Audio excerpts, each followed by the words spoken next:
c'est maintenant tous les mercredis soirs et vous le savez, en prime du débat et du temps pour échanger. Voici tout de suite la bande-annonce. Pourquoi l'icône Platini a-t-elle autant de supporters et faut-il rééditer Mein Kampf? Deux questions polémiques sur lesquelles s'affronteront nos deux Eric dans le match. Au cœur de notre grand débat ce soir, la crise sociale, ses origines et jusqu'où ira-t-elle? Nous en débattrons avec Pierre Larouturou qui vient tout juste de publier Non-assistance à peuple en danger et l'ultra-libérale Agnès Verdier-Molinier. Nous poursuivrons l'émission en compagnie du président du Modem et maire de Pau. Il prône un rapprochement entre Juppé et Fillon pour la prochaine élection présidentielle. C'est François Bayrou. En fin d'émission, François de Rugy nous rejoindra pour nous présenter son nouveau parti, Focus sur écologiste. Sans oublier la semaine politique vue par notre ami Tanguy Pastureau. Allez, c'est parti. Bonsoir Eric. Bonsoir Eric. Bonsoir Valérie. La semaine dernière, hein. Parce que il a eu double de parole. c'est pas vrai. Ouais. Oh, j'en suis pas si sûre. J'en suis pas si C'est sûre. doublement intéressant. Ah, c'est possible. Non, c'est pas ça. C'est possible. Le temps Alors, vous parce allez- que Éric Zemmour est devenu le gourou d'une secte. Ah. Voilà. Ah. Qui estime que même s'il était debout sur la table pendant 1h30 à réciter son livre, Ouais. il n'aurait pas eu encore assez la C'est parole. possible, c'est Et que possible. si on C'est lui possible. répond, on ne lui répond pas, on l'interrompt. Voyez, c'est ça. Donc, je veux Vous allez pouvoir vous rattraper maintenant. J'exige Très bien. un équilibre. Très bien. Le roi dit J'en Moulon. j'en tiens compte. Je quitterai le studio si tel n'est pas le cas. Non, je vous Oh là retiendrai, je là vous retiendrai, là Nolo. là. C'est tout de suite. C'est pour ça que je le fais. C'est tout de suite le match.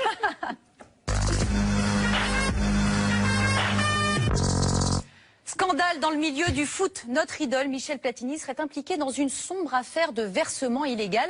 Les médias français le soutiennent jusqu'au bout, même si désormais sa candidature à la tête de la FIFA semble très compromise. Éric Nolot, ce serait n'importe qui d'autre, le traitement serait différent, non? Oui, mais quand vous dites notre idole, Valérie, Ah. vous êtes trop jeune. Ben oui, C'est, c'est ce que j'allais dire. Notre Nous, idole à non, mais tous. vraiment, je vous- Mais attendez, je vous moi j'ai un assure. papa qui a fait du foot, je connais Platini. Je comprends, mais quand on a passé comme Zemmour, comme moi, il est un peu plus vieux que moi, surtout dans sa tête d'ailleurs. Mais quand on a passé des heures à regarder Platini, on est très ennuyé. J'avoue, hein, je suis très ennuyé pour me prononcer sur le cas de Platini. Alors, on s'accroche à notre icône, mais on est vraiment les seuls, parce que les signes négatifs s'accumulent. Ouais. Son premier pourvoi a été rejeté. Tout à fait.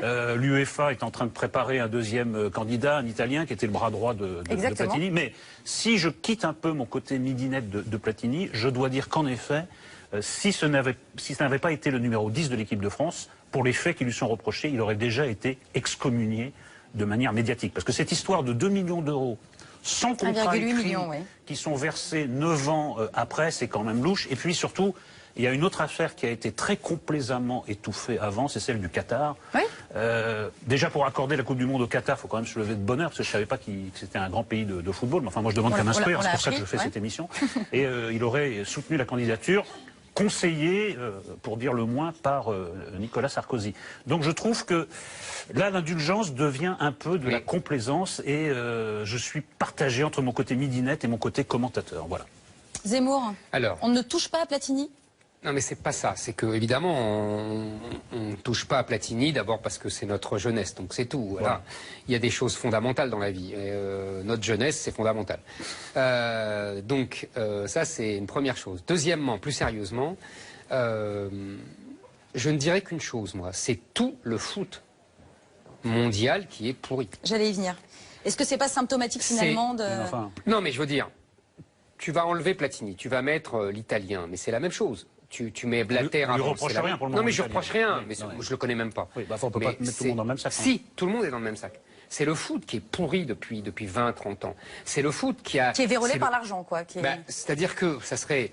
C'est une longue histoire. En fait, c'est d'ailleurs assez paradoxal parce que c'est la mondialisation du foot et la financiarisation du foot qui a pourri le foot. D'accord. C'est-à-dire que le foot, c'est un peu comme la City, vous voyez, c'est les produits de la mondialisation. Bien sûr. Et les footballeurs et les types de la FIFA et de l'UEFA sont les traders de ce monde-là nouveau. D'accord, mais enfin Platini là-dedans, qu'est-ce que tu en Bah, fais? Platini, il s'est mis même niveau que avec les les autres, et donc j'ai il pas est- dit le contraire. Alors Mais sauf qu'il est pas pire que les autres, il est pas mieux que les Bah oui, autres. bah alors, il faut quand Sauf même le sanctionner, alors. Bah oui, mais tu sais, c'est le mot de Reagan, c'est un salopard, mais c'est le nôtre.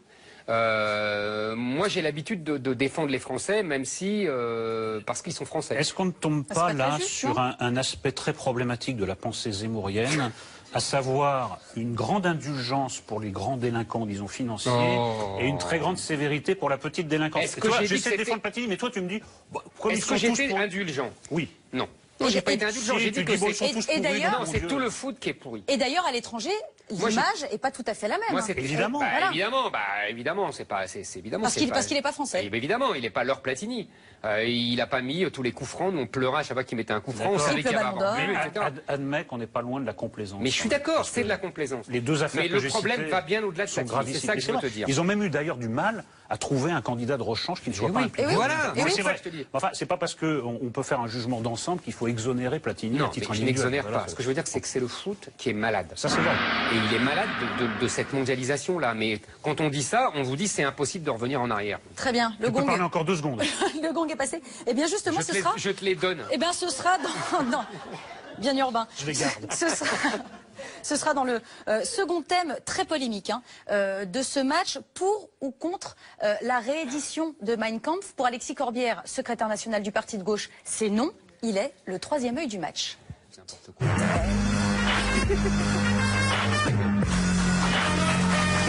Bonsoir. Bonsoir Alexis Corbière.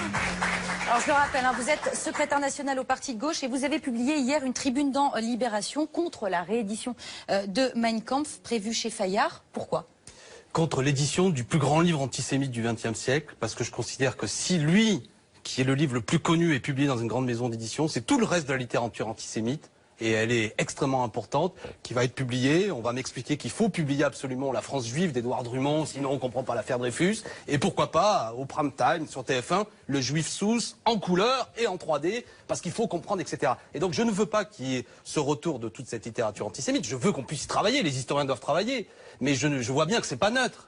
Franchement, qu'on ne prenne pas pour des imbéciles. Dans la France de 2015, l'antisémitisme, le racisme, la haine des Noirs, le fait que est-ce qu'il y a trop de Noirs en France, c'est encore des débats, et ça est dans Mein Kampf. Vous savez, Mein Kampf, par exemple, il y a des chapitres entiers qui considèrent que le problème de la France, cette société abattardie, c'est qu'il y a trop de soldats noirs dans l'armée française. Tout ça, c'est pas dans nos discussions.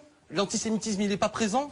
Donc j'ai envie de dire que ce document, c'est pas neutre quand une grande maison d'édition fait le choix de le rendre encore plus facile d'accès et qu'entre deux promotions au Carrefour, dans le rayon librairie, on peut s'acheter un petit Mein Kampf. Moi, je suis pas d'accord. Voilà, une société, il y a des interdits moraux implicites et il faut que cette littérature reste marginale et qu'elle disparaisse. Moi, je suis pour qu'elle disparaisse. Mais voilà, on ne me fera pas croire qu'on lutte contre l'antisémitisme en publiant le plus grand livre antisémite. C'est un point de vue incompréhensible. Vraiment, là, j'ai lu votre tribune, je vous écoute, c'est incompréhensible. Je crois qu'une certaine partie de la gauche est devenue folle et qu'une certaine partie de la gauche est devenue folle de folle.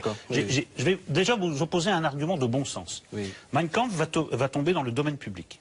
Vous préférez donc que n'importe qui édite n'importe comment ce texte plutôt qu'il paraisse chez un grand éditeur, Solzhenitsyn quand même, chez Fayard, et annoté par des historiens sérieux. C'est-à-dire n'importe quelle officine d'extrême droite va pouvoir l'instrumentaliser, ça leur coupe l'herbe sous le pied. Déjà, vous refusez ça. Déjà, rien que cet argument-là annihile toute votre argumentation. Il est nul cet argument. Ah bon, expliquez-moi. Parce que sur Internet, il y a tout. On peut tout publier. Le protocole des charges de Sion. Aujourd'hui, on peut trouver Mein Kampf sur Internet.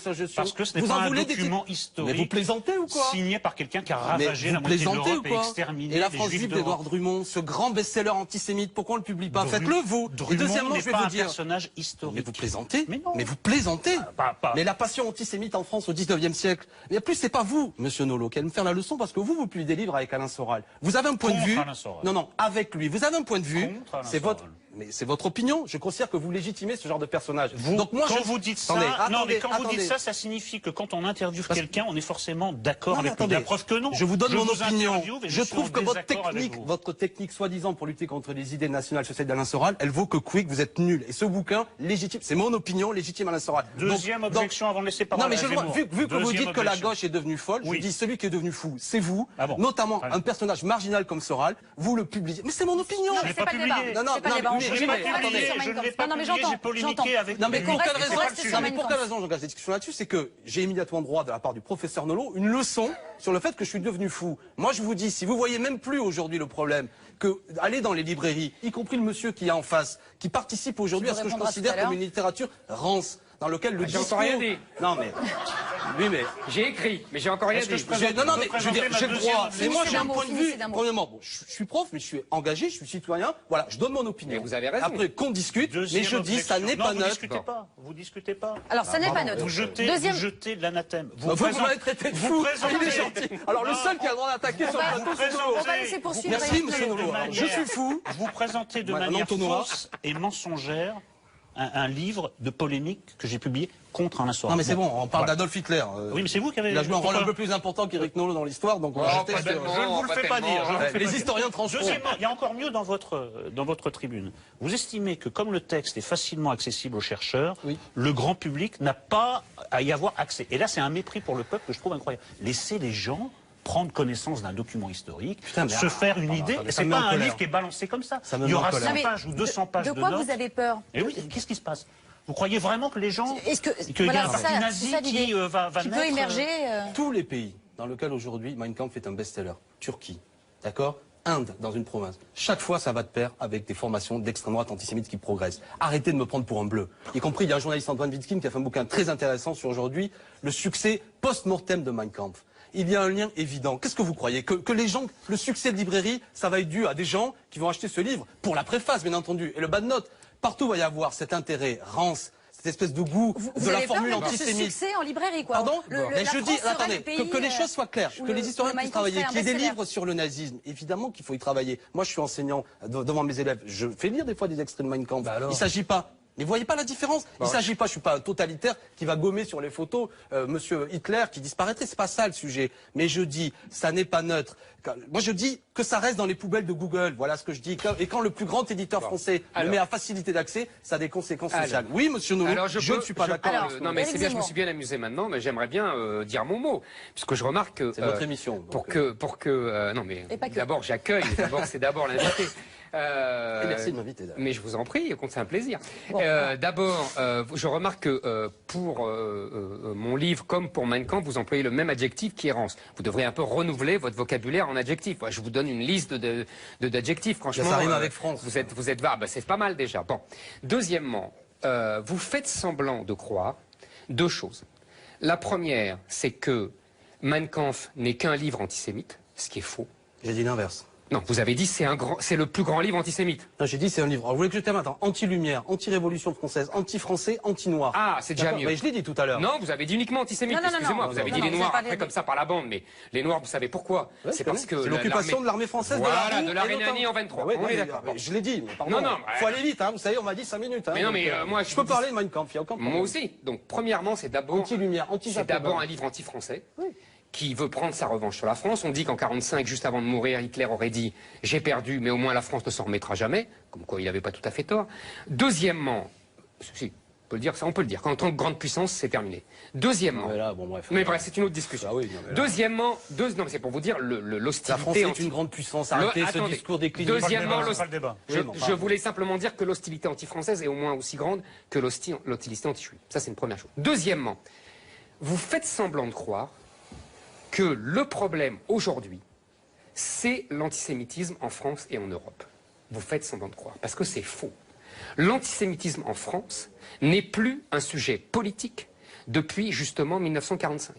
Comprenez, vous êtes historien, vous comprenez bien qu'en histoire, contrairement à ce qu'on croit, ça ne se répète pas. Il y a des phases. On sait très bien l'antisémitisme du 19e siècle qui répondait à la révolution industrielle, au nouveau monde capitaliste où les juifs prenaient une part majeure. On sait très bien, Furel a expliqué que l'antisémitisme allemand, il vient aussi de la forte participation des juifs dans le mouvement spartakiste et dans le mouvement communiste. Tout ça est historiquement fondé. Ce que vous ne voulez pas voir, parce que ça vous arrange, parce que vous faites croire qu'il y a un danger nazi, c'est qu'aujourd'hui, l'antisémitisme, il est uniquement porté par les populations arabo-musulmanes. Non mais déjà, ça n'est pas vrai. Si, c'est vrai. Ça n'est pas vrai. Bah si. Et c'est possible qu'il y ait un antisémitisme de la part de gens qui se réclament ce que vous dites d'une version, comment dirais-je, criminelle de l'islam, ça c'est une chose. Pas criminel, c'est dans le Coran. Non mais arrêtez, bon bah... Enfin bref. Non mais je veux dire, c'est insupportable de considérer que... Excusez-moi, c'est écrit partout dans le Coran. C'est pas vrai, le Coran... Bon. Mais je veux pas... Partout, c'est écrit. Je veux pas... On connaît très bien, vous savez ce que je pense de tout ça. Mais c'est la réalité, et ça participe à la confusion générale. Vous voulez toujours amener... Moi je vous dis pendant... C'est vous qui participez à la confusion générale. En faisant croire qu'il va y avoir un parti nazi qui va venir parce qu'on va rééditer Hitler. Mais y compris... Non, c'est pas ça. Je dis, il y a de toute manière, quand bien même ce que vous dites, il y a la résurgence aujourd'hui et l'existence encore de la permanence d'un antisémitisme. Mais ça n'a rien à voir avec l'antisémitisme européen. Il n'est pas qu'en banlieue, c'est faux. Et même il est aussi fortement dans les beaux quartiers. Et je n'accepte pas cette idée, comme quoi, mais votre discours que les jeunes de banlieue sont antisémites, etc. Mais vous savez que ça n'est pas vrai. Mais qu'importe, j'ai envie de dire, qu'importe à quoi ça sert aujourd'hui socialement. Quand on est une maison d'édition, le choix de remettre au goût du jour ces livres antisémites, c'est ce que je dis. Historien ou pas?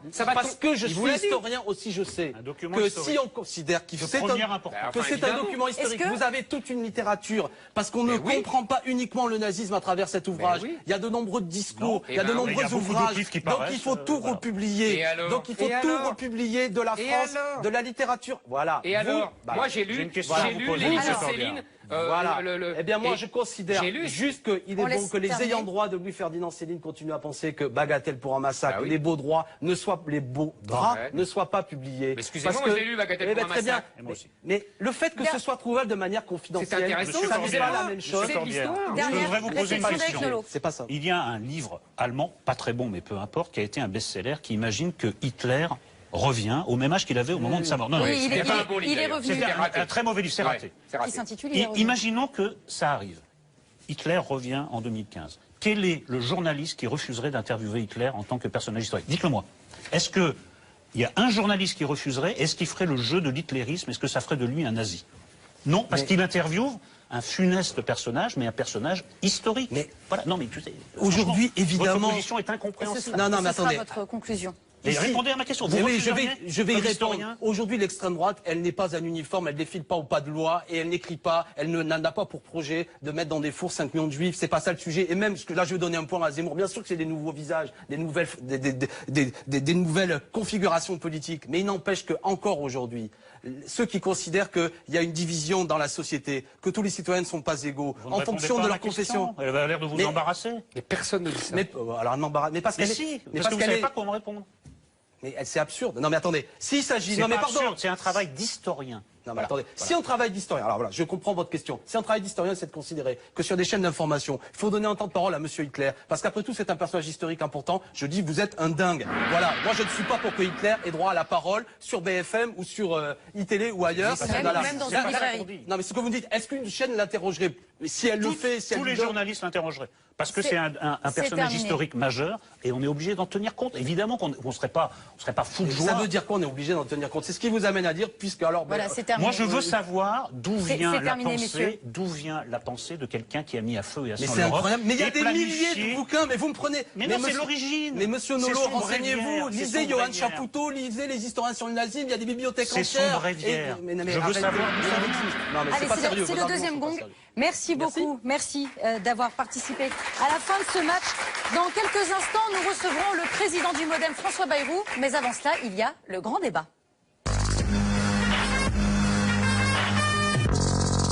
Les chiffres sont tombés cette semaine. Le chômage baisse de 0,7% au mois de septembre. Oui, mais cette baisse va-t-elle vraiment se confirmer? Le chômage et plus largement la crise sociale qui traverse la France depuis quelque temps va-t-elle s'intensifier? Pour répondre à toutes ces questions, nous recevrons Pierre Larouturou et Agnès Verdier-Molinier sur notre plateau. Ce sera juste après la question qui fâche d'Amandine Collongette. Je me bats.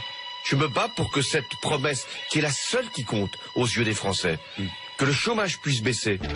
Malgré la baisse en septembre, le chômage reste le boulet de François Hollande. Pourtant, le président semble convaincu, il inversera la courbe, quitte à perdre son trône. Comment, si j'ai échoué à faire baisser le chômage en 2017, je pourrais prétendre que j'y parviendrai pour les 5 ans qui viennent? D'où cette première question, François Hollande va-t-il réussir son pari? Vous avez 320 000 emplois demandés non pourvus. Et vous avez des verrous partout. Vous avez des gens qui ont peur, des entreprises qui ont peur d'embaucher. Ce qui affole les médias depuis quelques semaines, ce ne sont pas les embauches, mais plutôt les chemises arrachées, souvenez-vous. C'est pas du syndicalisme, c'est du hooliganisme. Il faut faire attention de ne pas donner le sentiment aux salariés qu'on est d'un côté et pas de l'autre. Elle dure la grogne sociale et s'invite partout.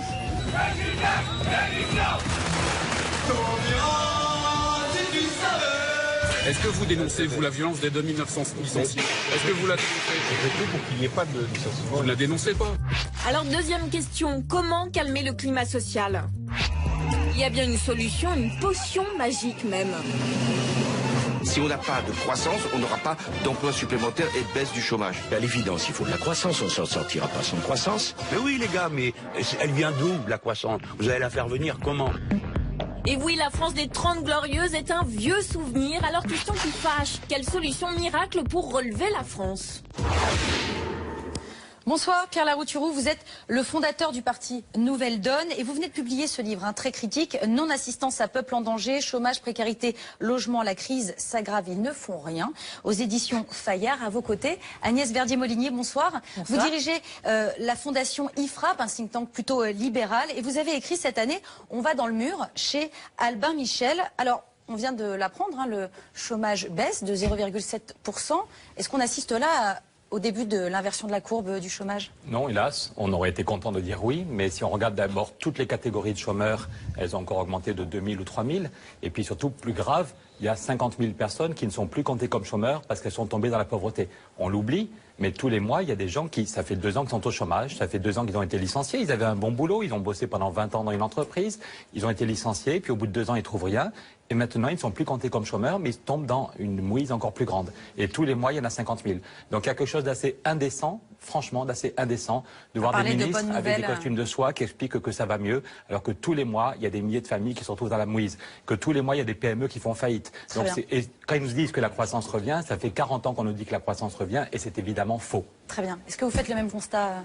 Je constate aussi que le nombre global de chômeurs augmente, plus 1800 sur la totalité, donc on peut pas non catégorie plus, A, B et C. On peut pas non plus pavoiser sur ces chiffres. Et puis quand on regarde le détail des chiffres, qu'est-ce qui baisse? C'est le chômage des jeunes.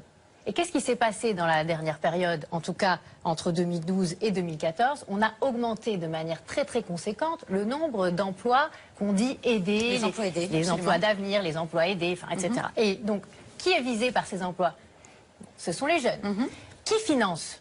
Ce sont nos impôts, puisque ce sont les collectivités locales et l'État, surtout l'État. On se souvient que le président de la République avait dit « ça coûte pas cher puisque c'est l'État qui paye ». Ce sont eux qui financent à 90% ces emplois. Donc ce sont des emplois en fait qui sont des emplois quasi publics, qui ne sont pas réellement des emplois marchands. Ce qu'on appelle un emploi marchand, c'est un emploi qui est créé dans une petite entreprise, dans une PME, dans n'importe quelle entreprise, mais c'est pas un emploi qui va être créé dans une collectivité qui sont déjà dans une situation où on a beaucoup d'agents et assez difficile financièrement, et où on leur dit prenez des emplois aidés en plus, des jeunes, parce que ça va faire baisser la courbe du chômage. Donc là-dessus, 143% d'augmentation du nombre d'emplois aidés pour les jeunes. Vous voyez bien, il y a une corrélation avec la baisse du chômage des jeunes. Alors ça fait longtemps que l'Élysée l'attendait, il l'attendait un peu plus tôt, ça arrive maintenant, mais si on regarde le détail, il n'y a pas de quoi être fier pour l'instant. Très bien. On va y revenir justement plus en détail dans le débat, mais Pierre Larouturou, j'ai présenté votre livre tout à l'heure, Non assistance à personne en danger. La synthèse et une question, c'est maintenant dans l'apostrophe de Nolo. Absolument, monsieur Larouturou, votre livre se veut à la fois un état des lieux et une boîte d'outils pour en finir, alors non plus avec les 7 plaies d'Égypte, mais les 7 plaies de France, chômage massif, endettement. Alors vous faites un état des lieux qui est assez accablant, parce qu'on parle beaucoup des 6 millions de chômeurs, mais vous ajoutez les 15 ou 20 000 personnes qui succomberaient chaque année. C'est une étude de l'INSERM. Voilà. Une étude de l'INSERM qui dit que chaque année, il y a 15 000 personnes qui meurent. 15 000 personnes directement qui liées meurent, au chômage. directement liées au chômage. Et pour 15 000 qui meurent, il y en a combien qui sont malades ou dont la vie est foutue en l'air? Donc franchement, c'est... Voilà, sans compter les maladies graves et puis autres drames. Vous rappelez également que la période récente s'est caractérisée par un transfert massif d'argent vers les marchés au détriment des salariés, qui sont les grands perdants. Alors les grands perdants à double titre, soit qu'ils perdent leur travail et c'est très dur pour eux d'en retrouver, soit qu'ils soient mal payés et qu'ils doivent se financer par l'endettement. C'est un point fondamental, parce que quand il y a 6 millions de chômeurs, on est tous tirés vers en bas. On a des gens Bien comme sûr. Sarkozy qui passent leur temps à diviser le peuple en disant il y a d'un côté les assistés, de l'autre côté ceux qui se lèvent tôt. Mais aujourd'hui, quand vous avez 6 millions de chômeurs, quel est le salarié qui peut exiger une augmentation de salaire? Dans beaucoup d'entreprises, la négociation, c'est si tu n'es pas content, voilà. Mais c'est aussi 6 millions de gens qui ne cotisent pas pour les caisses de retraite. Il ne faut pas s'étonner, c'est 6 millions de gens qui ne peuvent pas aller au resto, qui ne peuvent pas être clients du petit commerce. Donc on est tous tirés vers en bas, et quand il y a 6 millions de chômeurs, c'est toute la société qui se finis délite. ma synthèse, M. Larouturou. Vous dénoncez le mythe de la croissance au coin de la rue. Selon vous, elle n'est pas près de revenir, du moins en France. Et vous décrivez la Chine comme une bombe à retardement économique. Bref, fidèle à votre surnom de Cassandre sympathique, décerné par Laurent Geoffrin, qui est le meilleur ami d'Éric Zemmour, je le rappelle au passage, vous annoncez que nous allons vers une nouvelle crise, possiblement plus violente que celle de 2007. Et pour ce qui est de la boîte à outils, alors on va y revenir, donc je ne vais pas tout détailler. Il y a 5 mesures d'urgence. Il y en a une qui vous tient particulièrement à cœur. C'est attribuer les 1200 milliards destinés aux banques européennes par la BCE à un vaste plan énergie-climat. Ça permettrait de traiter le problème écologique et de créer des emplois. Donc votre ambition, en une phrase, vous voulez définir les mesures à prendre pour mener une véritable politique de gauche en France et proposer une alternative au libéralisme à l'échelle européenne. Alors, tout ça est bel et bon. Moi, il y a deux choses qui m'ont beaucoup surpris. C'est d'abord la personnalisation de votre débat. C'est-à-dire, vous avez la dent très dure pour François Hollande. Vous racontez... Vous disent, on voudrait bien, vous avez raison, mais il y a un homme qui bloque tout. C'est François Hollande. On a quand même peine à croire qu'un président de la République à qui on présente des solutions possibles et avec lesquelles ses principaux lieutenants sont d'accord, bloque tout. Ben si, et là c'est la réalité, effectivement, comme je trouve que la situation est gravissime, je raconte ce que me disait Jean-Marc Ayrault il y a 2 ans, Jean-Marc Ayrault qui disait qu'il n'en pouvait plus de l'inertie de François Hollande, et je lui montrais des solutions très concrètes. Par exemple, au Canada, il y a un système qui fait que si une entreprise a 20% de gens en trop, au lieu de licencier les gens, elle garde tous les salariés, elle baisse le temps de travail, elle baisse les salaires pour rester efficace, mais il y a tout de suite un deuxième chèque qui arrive de l'UNEDIC et de l'État. On aurait 1 million de chômeurs en moins en France, 1 million de chômeurs si on avait mis en place depuis 2008. Donc je dis ça à Jean-Marc Ayrault, il me dit, t'as raison, on peut le mettre en place dans 3 mois. La semaine d'après, je vais voir le conseiller social à l'Élysée, il me dit, tu as raison, on peut le mettre en place dans 3 mois. Et on est presque 3 ans plus tard, et ils ne font rien. Et tous les mois, il y a 20 000 chômeurs de plus, il y a des PME qui font faillite. Donc c'est scandaleux. Cette inertie est scandaleuse. Non seulement c'est difficile à croire qu'un président de la République néglige une solution pour réduire le nombre de chômeurs d'1 million, surtout qu'il a lié sa prochaine candidature à cet aspect. Et ensuite, on se dit, tous les autres gouvernements européens devraient se précipiter sur votre solution. L'Allemagne l'a fait. Pardon, l'Allemagne, excusez-moi. Enfin, pas tous. 1 500 000 personnes en Allemagne qui ont gardé leur boulot grâce à ça. Il faut vraiment faire la différence en Allemagne. Il faut faire la différence entre ce qui a été fait en 2004, c'est de la précarité, c'est Hartz IV, et ce qui a été fait en 2009 à la demande des syndicats. Mais Merkel a fait le contraire de Sarkozy. Merkel a dit, il vaut mieux travailler moins pour licencier moins. Et il y a 1 500 000 salariés en Allemagne, excusez du peu, 1 500 000 qui ont baissé de 30% leur temps de travail, et Merkel maintenait 98% du revenu, 98%. Donc Merkel a été, les syndicats ont poussé un coup de gueule et Merkel a bougé. Ça vous fait sourire? Vous pensez que ce serait une bonne solution, quelque chose de viable? Ça me fait sourire parce que dans ce que dit Pierre Larouturou, il y a du vrai, il y a du faux. Voilà, alors il y a du vrai, le Kurzarbeit a été utilisé en Allemagne et a coûté à peu près 6 milliards d'euros parce que précédemment l'Allemagne s'était dégagé des marges de manœuvre pour financer ce genre de choses. Non, c'est pas vrai. Pourquoi? Pour ça. Qu'est-ce qui s'est passé? Avant de mettre en place le Kurzarbeit, en pleine crise, donc l'idée c'est bien que de sauvegarder des emplois, surtout dans l'industrie, quand il y a des chutes de commandes pour les entreprises, et dire bah oui, vous travaillerez moins, vous serez potentiellement payé un peu moins, mais il y aura une sorte d'assurance de chômage partiel qui sera financée par la collectivité, en gros, l'équivalent de l'UNEDIC chez nous, eh bien...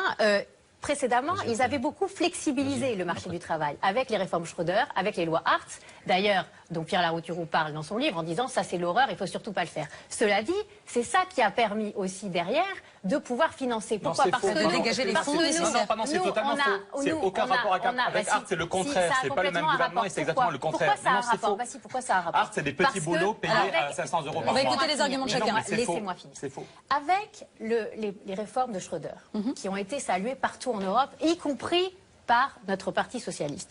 Avec les réformes de Schröder, qu'est-ce qui s'est passé? On a eu plus de retour au travail parce que c'est incité et exigé. C'est-à-dire qu'on demande au chômeur, on lui dit tu as des droits mais tu as aussi des devoirs. Par exemple de prendre une offre d'emploi raisonnable. Tu es obligé de l'accepter. Mais en échange, tu es mieux conseillé, mieux orienté. Mais tu es aussi, raconter aux enfants, il y a un tiers de petits boulots. Tu es aussi moins bien indemnisé. On est entre adultes. Ah oui, tu es beaucoup moins bien indemnisé. Tu vis avec 500 € par mois. Tu vis avec 500 € par mois. Mais ensuite, qu'est-ce qui se passe? Dans les caisses sociales, il y a plus de recettes. Aujourd'hui, nous, on est encore, dans les années qui viennent, autour de 4 milliards de déficit annuel de l'assurance chômage. Alors, comment une assurance chômage, qui est en déficit structurel, de 4 milliards d'euros par an, même qu'en soi-disant... Et la fuite vers les paradis fiscaux, c'est 50 milliards d'euros par an. Juste finir l'argument d'une phrase.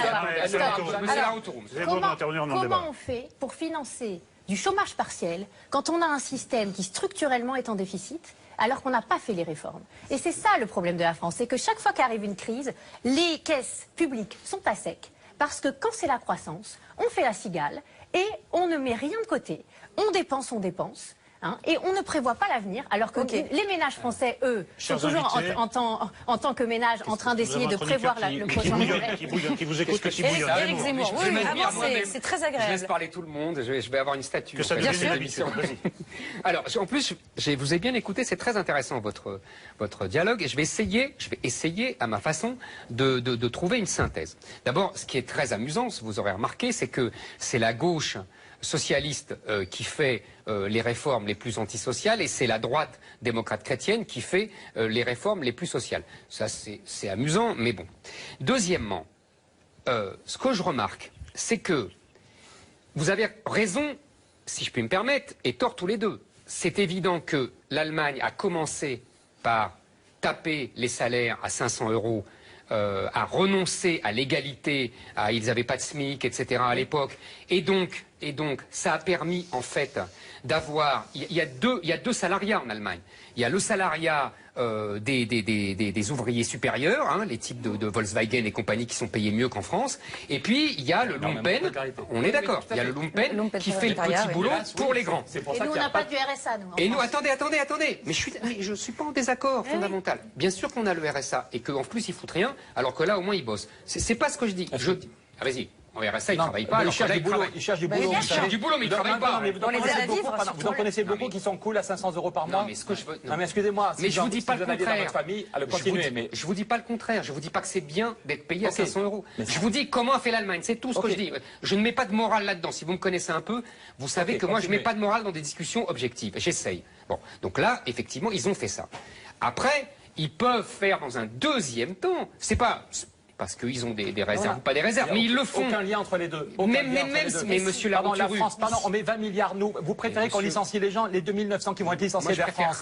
Pardon, s'il y en a 2900 qui sont licenciés d'Air France, ils ne seront plus là pour créer de la richesse, pour cotiser, pour payer la TVA, et on va payer à l'UNEDIC. Donc on peut très bien mettre en place ce système pour protéger les salariés, même si on n'a pas d'abord précarisé. Je ne préfère rien. Mais moi je préfère. À Nouvelle-Donne, on préfère que les gens gardent leur boulot et 98% du salaire. Moi je vous dis simplement que nous avons un système qui est très différent parce que nous avons le principe de l'égalité. C'est-à-dire que ce que vous dites, vous, le système allemand, ça veut dire qu'il y a des gens qui ne sont pas payés au même prix pour le même boulot. C'est ça que ça veut dire. Donc toute la discussion, sauf que c'est contraire à 2 siècles et même à plusieurs siècles d'histoire.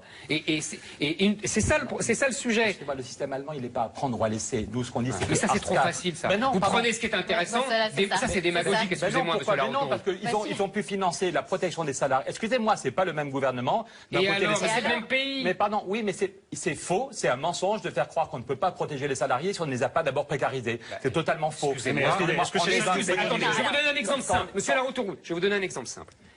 L'Allemagne aujourd'hui a une agriculture qui vend plus que celle de la France. Pourquoi? Parce qu'ils payent des Roumains à 400 €. Eh ben c'est scandaleux. C'est scandaleux, mais n'empêche que s'ils n'avaient pas fait ça, c'était la nôtre qui était toujours la meilleure. Mais non, ça donne l'impression que la seule solution, c'est d'être plus compétitif jusqu'à être les plus compétitifs. C'est pour ça que l'Allemagne vient d'introduire un salaire minimum, parce qu'ils se rendent compte que même qu'il est très bas. Mais il est très bas. Alors, il y a pas mal de ça sur le salaire Est-ce que vous préconisez de sortir du SMIC, de sortir de ce principe d'égalité pour, dans un deuxième temps, faire ce qu'a fait l'Allemagne? Est-ce que vous voulez appliquer à la France les 2 temps qu'a appliqué l'Allemagne? Moi, c'est ça que je voudrais savoir. Ce que je propose, je veux savoir votre vision libérale c'est que, de la chose. justement, sur la question du SMIC, comme sur la question du contrat de travail, comme sur la question du temps de travail des 35 heures, comme sur la question des accords de maintien dans l'emploi, toutes ces questions-là, on doit, à un moment, puisqu'on a décidé ces derniers temps, il y a eu des gros débats entre la gauche et la droite en disant il faut que ça se décide au niveau de l'entreprise, au plus près des salariés et des employeurs, parce que c'est eux qui savent le mieux ce qu'il faut pour leur entreprise. Oui, mais bien, vous savez très bien que ça, c'est en défaveur des salariés. Il faut accepter. Attendez, laissez-moi finir. Il faut accepter que sur la question notamment du SMIC, ça se décide plus dans la loi, mais au niveau potentiellement des branches et des entreprises. Donc un salarié payé 800 € par mois, ça vous choque pas? Je rappelle. Répondez, ça vous choque? Est-ce que ça vous choque ou pas? Je vais vous dire un truc tout simple.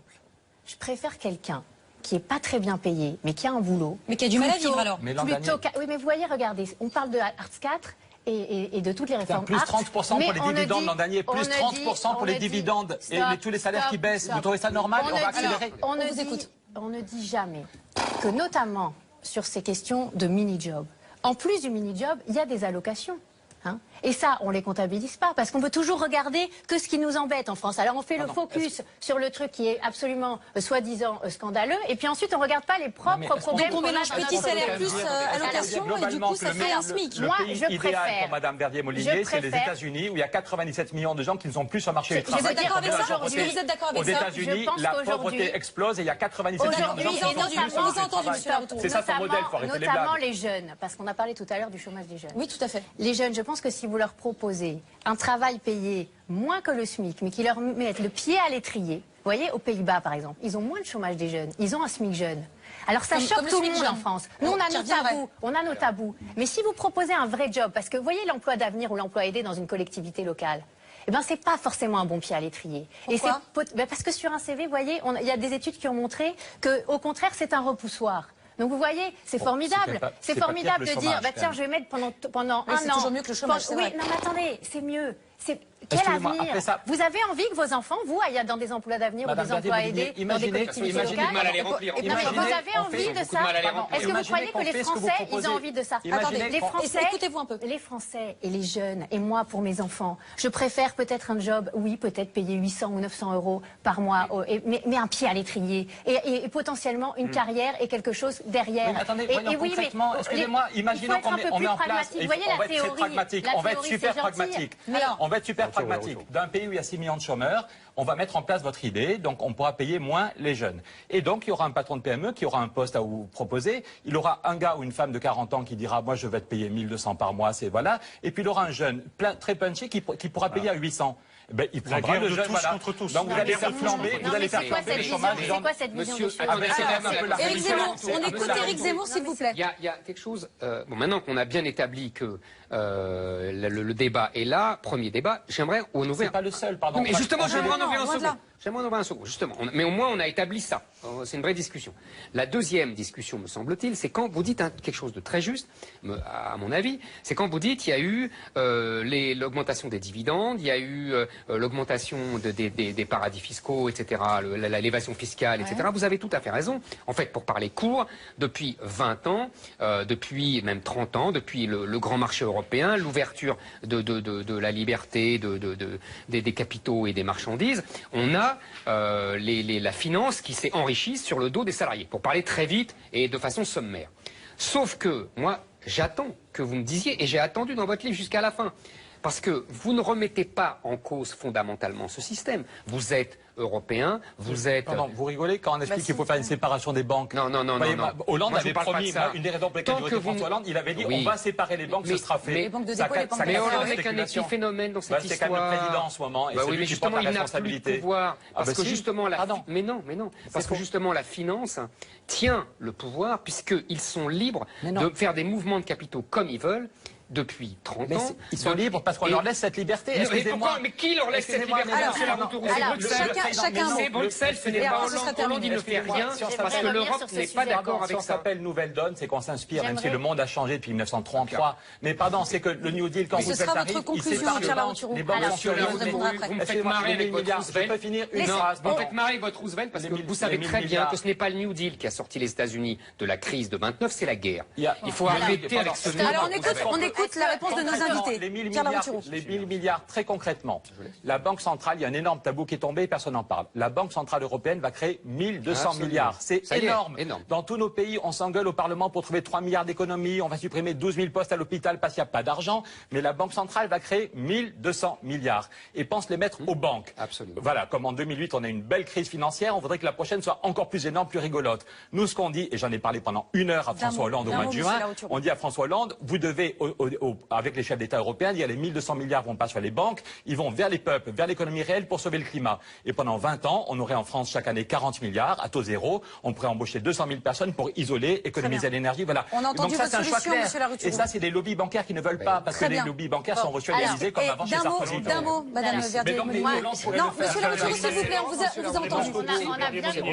On a bien compris que le débat permanent, c'est de savoir comment est partagée la valeur ajoutée créée par les entreprises. Est-ce que les salariés en ont assez et est-ce que les actionnaires en ont pas trop, etc. Ah non, là, on est passé à un deuxième débat. Oui, non, mais j'aimerais revenir à ce débat-là. Parce que quand vous prenez la rémunération des salariés par rapport à la valeur ajoutée dans les dernières années, par exemple en 2001, c'est les chiffres de l'INSEE, c'était 56,5 et en 2014, c'est 58,9. Donc, on ne va pas non plus se chercher des poux pendant des années pour savoir si la répartition est bonne. Moi, je pense que la question, la vraie question... On est un plus bas historique. On est un plus bas historique. Non, mais laissez-la finir, je pense que la vraie question, c'est comment on crée de la valeur ajoutée dans ce pays.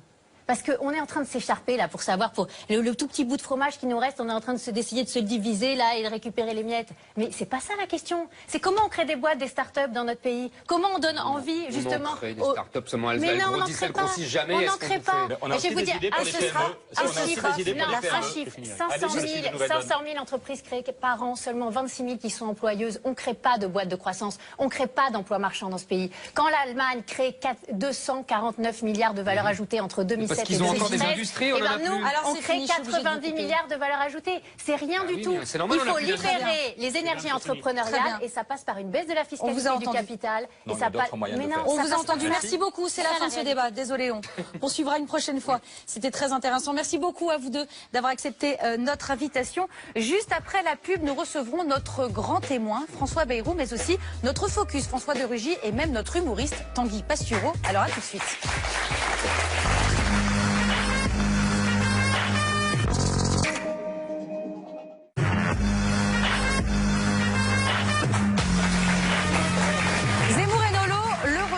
Notre grand témoin, il est maire de Pau, il est président du MoDem. En 2012, il a voté pour François Hollande.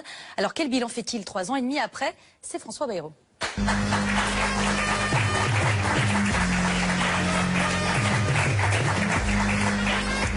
Bonsoir. Bonjour. Afin de mieux vous connaître, j'ai un petit questionnaire à vous soumettre. C'est le QCM. Ce sera très rapide. Marine Le Pen présidente, c'est joué d'avance, comme le déclare Malek Bouti, ça finira par arriver, comme le déclare Henri Guénaud, ou ce n'est pas une fatalité, comme le déclare Marielle de Sarnez? Ce n'est pas une fatalité. Pourquoi? Parce que Marielle de Sarnez l'a dit. Ce n'est pas une fatalité parce que quand on pense que quelque chose est dangereux, risqué, très mal pour un pays, ben on se bat pour l'éviter, et quand on se bat pour l'éviter, on gagne. Très bien. Le grand vainqueur des régionales sera le PS, les Républicains ou le FN? Je ne sais pas. Vous n'avez pas une petite idée? Non. Et un pronostic?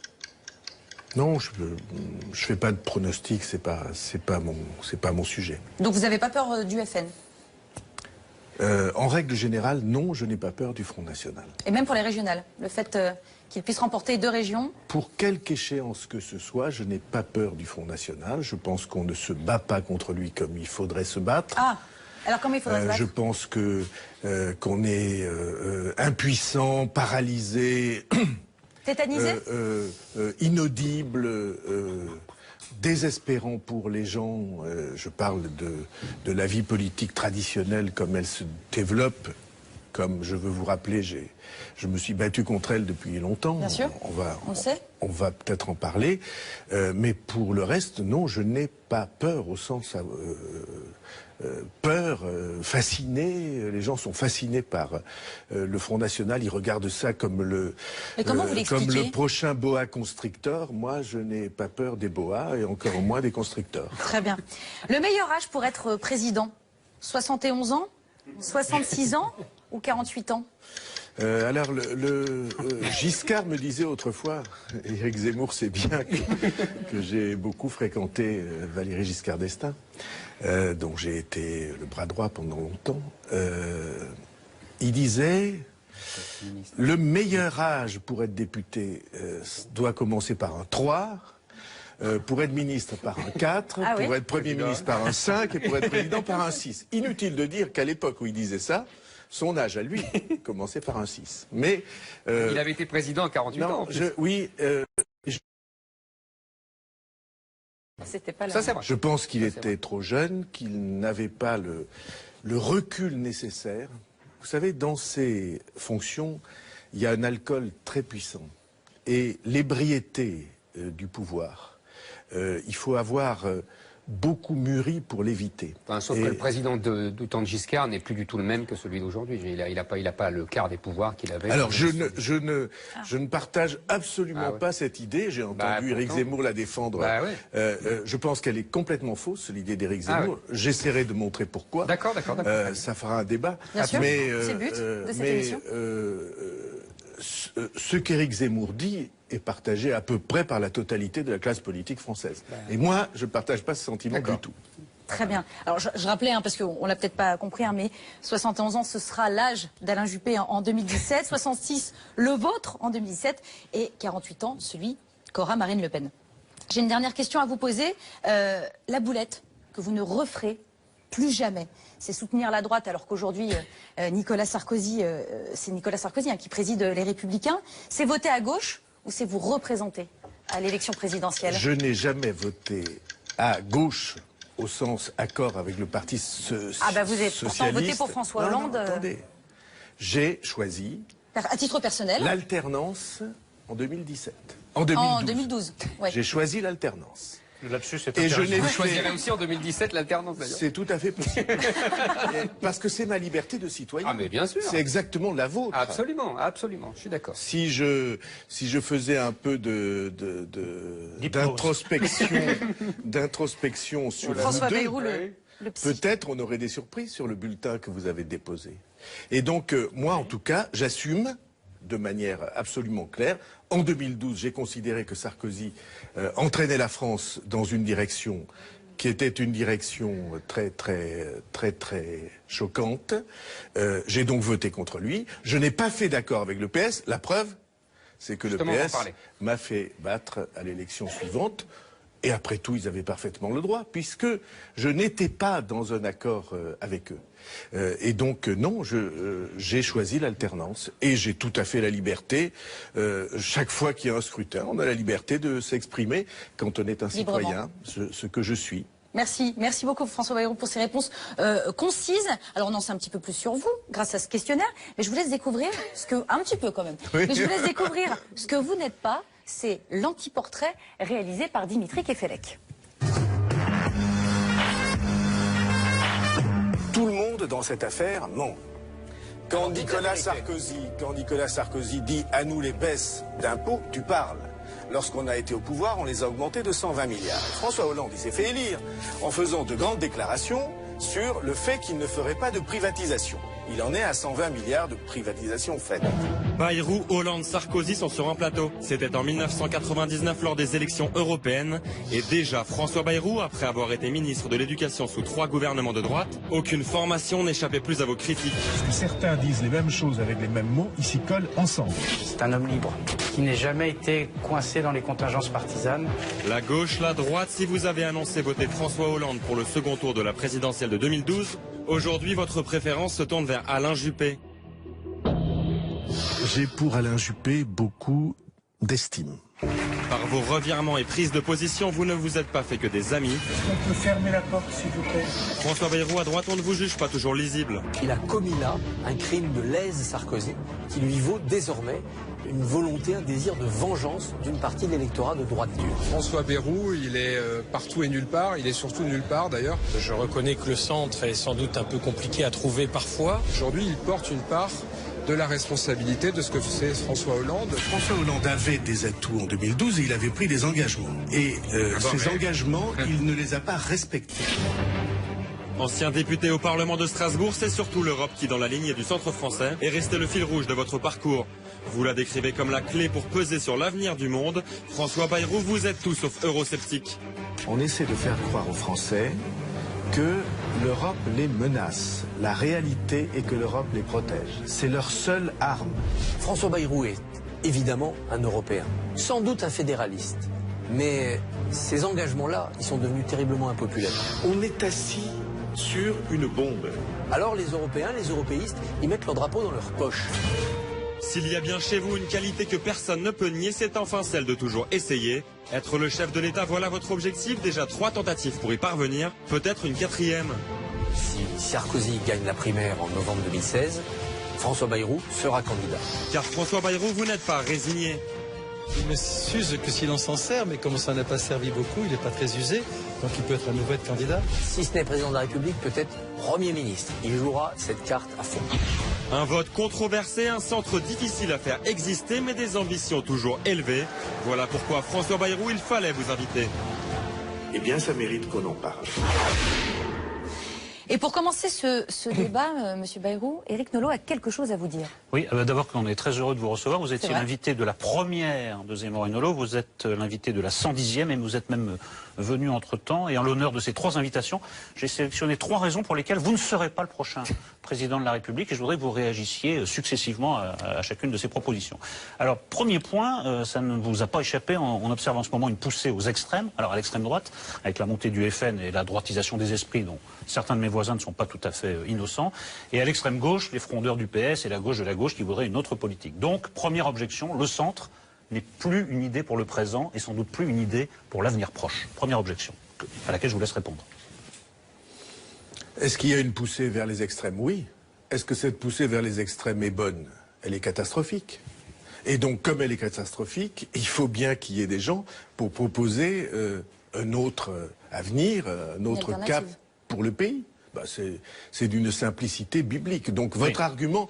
Pour moi, il va à l'encontre de ce que vous dites. Enfin, du coup, votre espace se réduit, puisque les gens sont... Les électeurs, pour dire les choses plus précisément, sont attirés... Est-ce que je puis vous dire quelque chose? Votre intervention, là, ça repose sur l'idée, et d'ailleurs c'était aussi... dans le sujet induit, susurré dans le sujet, que le rêve de ma vie serait d'être président de la République. Vous êtes quand même présenté 3 fois. Oui, vous avez beaucoup essayé. Oui, comme tous. Oui, parce que c'est peut-être le rêve de tous. Nicolas Sarkozy, son rêve est de se présenter pour la 3e fois. Bon, ben voilà, c'est comme ça. Et d'autres se sont présentés souvent. J'observe d'ailleurs que c'est souvent à la fin qu'ils ont fait le meilleur score. Oui, mais c'est moins votre ambition que le centrisme en tant que tel que je questionne. Attendez. Premier point. Moi, ça n'a jamais été l'ambition de ma vie. J'ai d'autres ambitions. J'espère écrire de bons livres. Ouais. J'espère, ça je suis sûr, avoir des enfants formidables. J'espère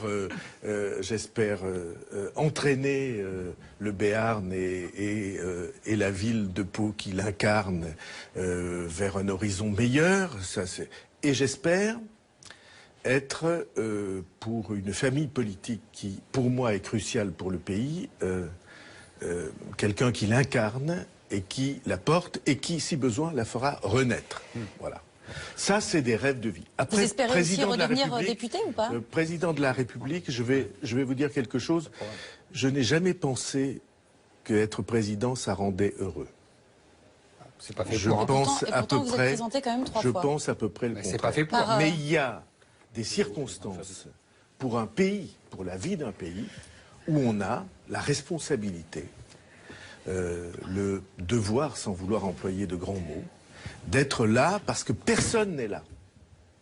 Sur la ligne que vous défendez, que je crois nécessaire, dont on va parler, vous êtes tous là. il n'y a personne qui ait, à mon sens, la juste vision.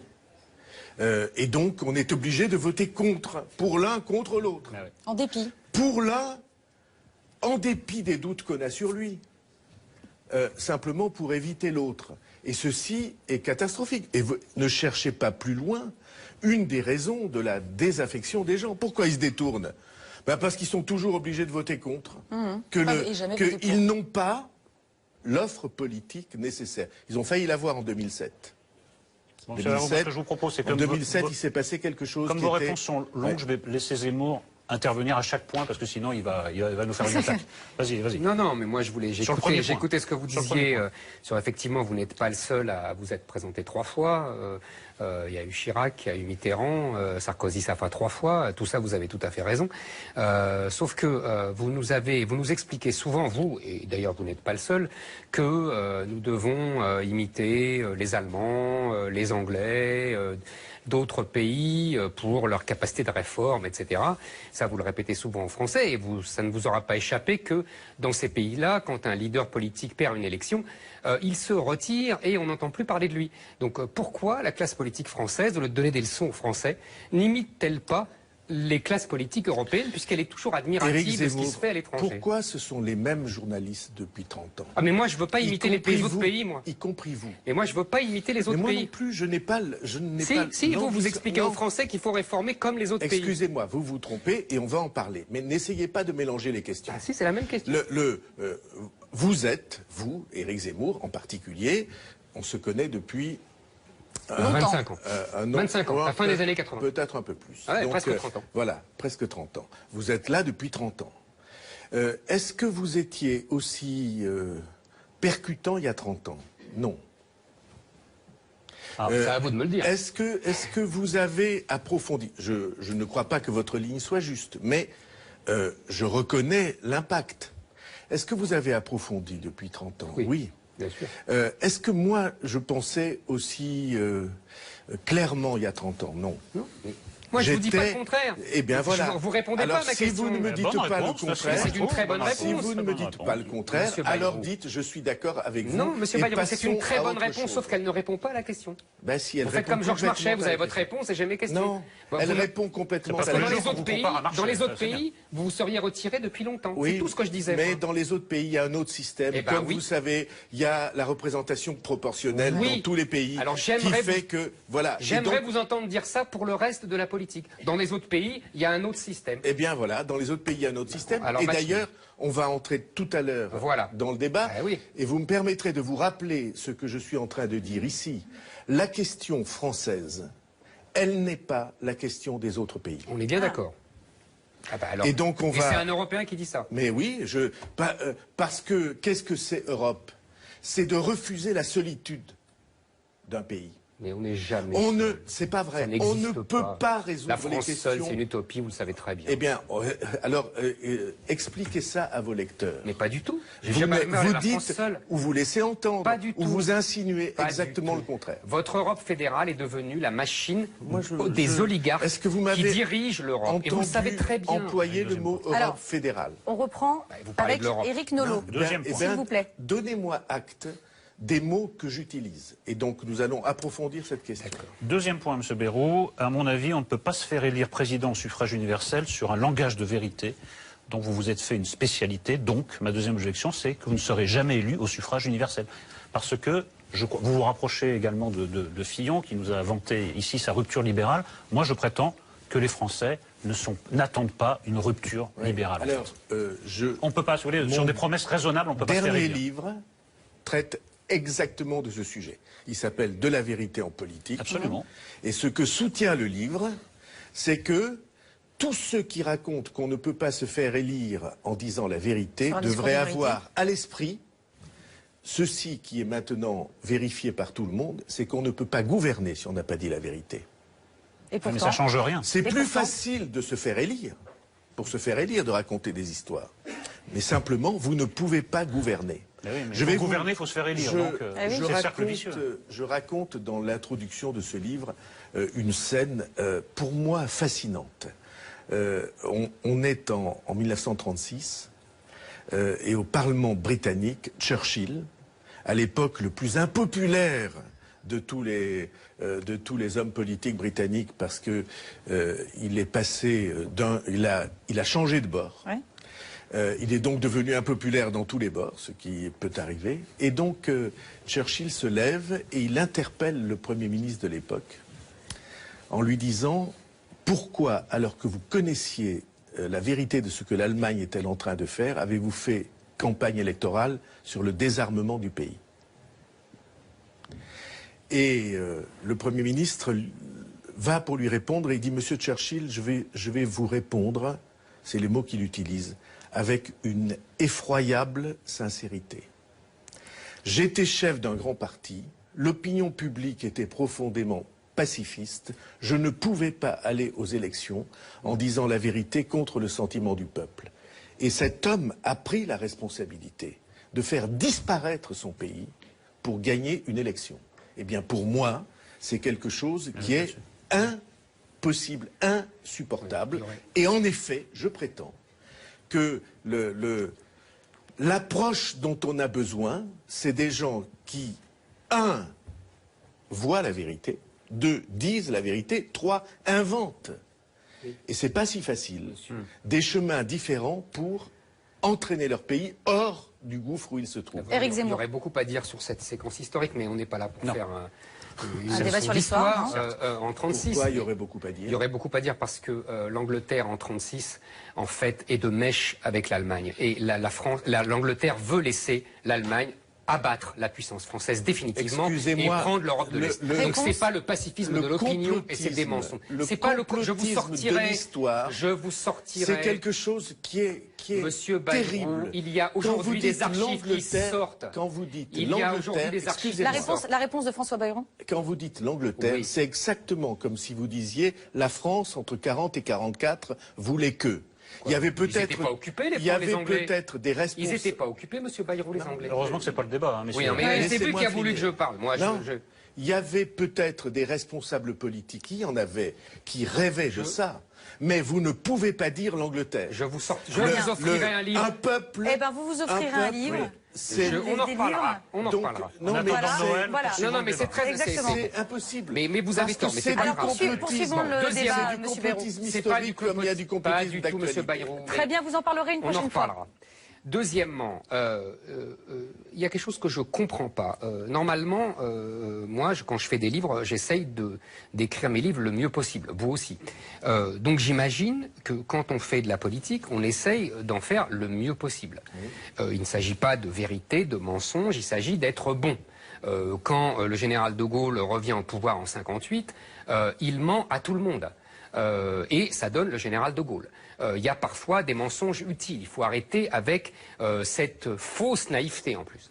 L'important en politique, c'est de réussir. Pour le pays, bien sûr.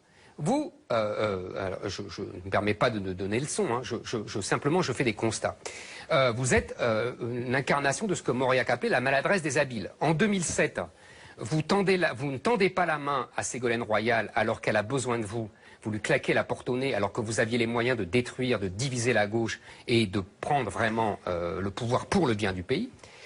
Et en 2012, vous faites l'inverse. Quand Hollande n'a pas besoin de vous, vous lui tendez la main et c'est vous qui prenez la porte dans la tronche. Donc moi, j'aimerais comprendre ce qui vous guide, ce qui vous mène.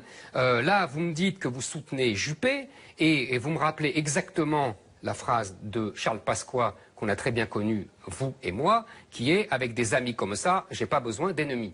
Vous soutenez Juppé comme la corde soutient le pendu. Vous savez très bien que votre soutien le plombe auprès des électeurs de droite qui vous ont pas pardonné votre soutien à Hollande. Et vous savez très bien en plus que Juppé, s'il perd, c'est votre seule chance puisque vous pourrez alors vous présenter. Donc arrêtez de parler de vérité, de sincérité, etc. La réponse de François Bayrou. Depuis longtemps, c'est vrai qu'on n'a pas parlé depuis longtemps. Je vous ai connu... Là, vous vous rattrapez du coup. Je vous ai connu sensible, honnête dans vos jugements, et c'est pas ce que vous êtes en train de faire. Alors je vous dis ça du ton le plus alors allez-y, répondez-moi. Pourquoi je soutiens Juppé? Parce que je pense qu'il est dans la situation, ou qu'il est en situation, pour faire que la politique française fonctionne différemment. Parce qu'il n'est pas chef de parti. Parce que les deux partis, le PS et l'UMP... Essayez de ne pas être simpliste. J'aime bien quand on fait cet effort. Hein. Donc, ça fait 2 fois dans l'émission que vous proférez des choses qui sont un tout petit peu simplistes. C'est pas simpliste, c'est une réaction spontanée. Excusez-moi, je vais essayer de dire les choses. Allez-y, excusez-moi. On vit sous l'Empire, comme on dirait dans la langue classique. On vit sous le règne de 2 partis qui sont depuis trop longtemps, dont les appareils sont depuis trop longtemps en intimité avec la présidence de la République. Je considère que c'est une erreur. Je pense qu'il faut faire échapper la France à cette fatalité-là. En cela, je ne fais que dire à ma manière aujourd'hui ce que le général de Gaulle disait dès après la guerre. Qu'est-ce que dit le discours de Bayeux? Le discours de Bayeux, pour les auditeurs, c'est le grand discours en 1947 où de Gaulle dit que il a refusé la 4ème République. Il est parti au nom de la vérité. Il a accepté d'être battu, puisqu'il va être après laminé comme parti quelques années après. Oui. Enfin, il gagne d'abord les... Et donc, De Gaulle, qu'est-ce qu'il dit? Il dit, il faut que le gouvernement échappe au jeu des partis, qu'il ne procède plus des combinaisons parlementaires, et qu'il procède du président de la République qui sera au-dessus des partis. Et aujourd'hui, ils ont récupéré tout ça. Et aujourd'hui, les partis ont tout récupéré. On est d'accord. Et la proposition que je fais, que je considère comme indispensable et nécessaire au pays, et que je défendrai mordicus, c'est qu'il faut précisément qu'on rompe avec cette dépendance. Mais Juppé est l'incarnation de ça, monsieur Bayrou. Et Juppé, il a fait toute sa carrière à l'ombre de Chirac. Si vous mais vous aussi, vous avez écrit des bêtises quand vous étiez jeune. Aujourd'hui, peut-être vous essayez d'en écrire moins. Il a, sur ce point, changé. Il a échappé aux appareils. Il a payé un prix assez lourd pour précisément être en dehors des appareils. Donc, il a payé judiciairement un prix lourd. Il a depuis dirigé une grande ville. Il a appris à être plus, enfin, j'espère, différent. Et il est en situation. Et c'est pourquoi je dis, convenez avec moi que c'est assez rare, qu'un responsable politique qui a un socle électoral important dise, écoutez, moi, je suis prêt à le mettre à disposition de quelqu'un qui pourra, ou dont j'espère qu'il pourra, dont j'espère qu'il voudra changer les choses. C'est ce que je fais. Et c'est pourquoi il n'y a là-dedans aucune habileté, il n'y a là-dedans aucune ruse. Si j'avais voulu ruser, si mon obsession était d'être candidat à la présidence de la République, comme vous l'insinuez, il suffisait que je le dise. Hein. Oui. Non. Je ne dépends de personne. Je ne dépends de personne. Comme vous l'avez fait avant. Simplement, quand je dis je suis prêt à l'aider, c'est vrai. C'est réel. Et alors du coup, Monsieur Bayrou, est-ce que vous regrettez d'avoir personnellement voté pour François Hollande? Je ne regrette jamais les décisions que je prends en conscience. En revanche, vous avez dit tout à l'heure qu'il n'a pas tenu ses engagements. En revanche, est-ce que François Hollande a tenu les engagements qu'il avait pris? Est-ce qu'il a été à la hauteur de ce qu'il avait dit? En rien. Mais c'est pas vrai. En rien. Alors, je vais... C'est pas vrai, il a rien dit. Donc il a été à la hauteur de ce qu'il avait dit. Si, il y avait 60 promesses. Mais non, il n'y avait rien dit. Les promesses, elles sont plutôt tenues. C'est pour ça. Il y avait 60 promesses. Je vais en prendre quelques-unes. Alors, en nombre. En détail. Je vais en prendre quelques-unes. Promesses essentielles. Dès 2015, je réduirai le déficit du pays au-dessous de 3%. Et ça se décrète pas. En 2017, nous serons à zéro, nous serons à l'équilibre. Monsieur Bayrou, il l'a essayé, il a augmenté les impôts. Oui, écoutez, franchement... Non mais, c'était pas la bonne méthode. C'était pas la bonne méthode. Vous comprenez que derrière la boutade, il y a quelque chose de sérieux, vous avez compris. Non. Mais si, c'est sa méthode à lui. Alors, il n'a pas tenu sa promesse. Je ne parle pas des promesses sur l'emploi, parce que tout le monde voit ce qu'elles sont. Je vous rappelle qu'il dit, moi, président de la République, c'est dans la liste, je ne recevrai pas les partis politiques à l'Élysée parce que je ne veux pas me mêler de ce genre... Il a reçu Benamias 9 fois ou 10 fois, paraît-il. Donc il a plongé les 2 mains jusqu'aux omoplates dans la tambouille politique, alors que la fonction présidentielle aurait dû, à mes yeux... l'écarter. C'est pas tout à fait la même chose. Écoutez, c'est pas tout à fait la même chose. L'un a plus de valeur que l'autre. la grande tirade a plus de valeur. Ah, vous à mes pensez? yeux. Bah, il y avait 15 millions ou 20 millions de Français qui ont vu. Moi, je suis un homme de l'écrit comme vous. Et enfin, il dit dans la grande tirade, moi, président de la République, j'instaurerai la proportionnelle parce que je veux que toutes les opinions soient représentées au Parlement. Qu'en a-t-il fait? Rien. Donc, en même temps, ces promesses, le changement... Ces promesses-là, on s'en fout, M. Bayrou. Mais vous tout le monde s'en foutait. Vous en foutez. Ça veut dire qu'ils ne reçoivent pas les présidents de parti, tout le monde s'en fout. Ça n'est pas parce qu'Éric Zemmour s'en fout que le pays ou l'intérêt ça, il faut le rappeler, c'est vrai. Ça, il faut le rappeler de temps en temps. C'est important pour être souligné. C'est un peu tendance à confondre. Oui. Mais il y a quand même quelque chose, c'est que on vous entend parler de... Je n'ai pas fini. Mais vous n'avez jamais fini, M. Bayrou, aujourd'hui. C'est ce qui fait votre charme. Et donc, vous faites un concours avec Zemmour, alors. Et donc, le changement de pratique politique, aucun.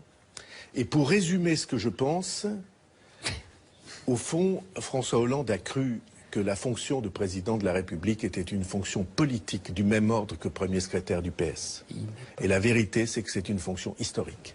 Oui, mais alors vous avez largement anticipé mon... Je vous dis, il n'est pas président. Comme ça, il n'était pas. Eh bien, nous sommes d'accord. Voilà, sur ces deux points, nous sommes d'accord. Vous avez largement anticipé mon troisième point, qui était le suivant. Vous ne pouvez être candidat que si Alain Juppé ne l'est pas. Or, je pense qu'Alain Juppé va remporter les primaires de l'UMP. C'est un gros pari que je prends.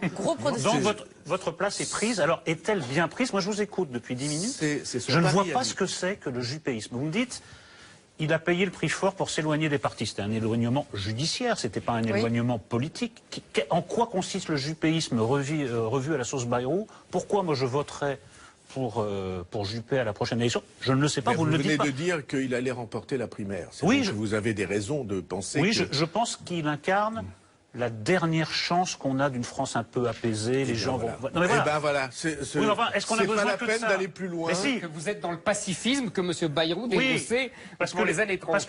Parce que les Français sont un peu dans le genre, au moins avec Chirac, il ne se passait rien, mais c'était tranquille. Mais voilà. Mais attendez, vous vous rendez compte, Zemmour. Oui, Zemmour.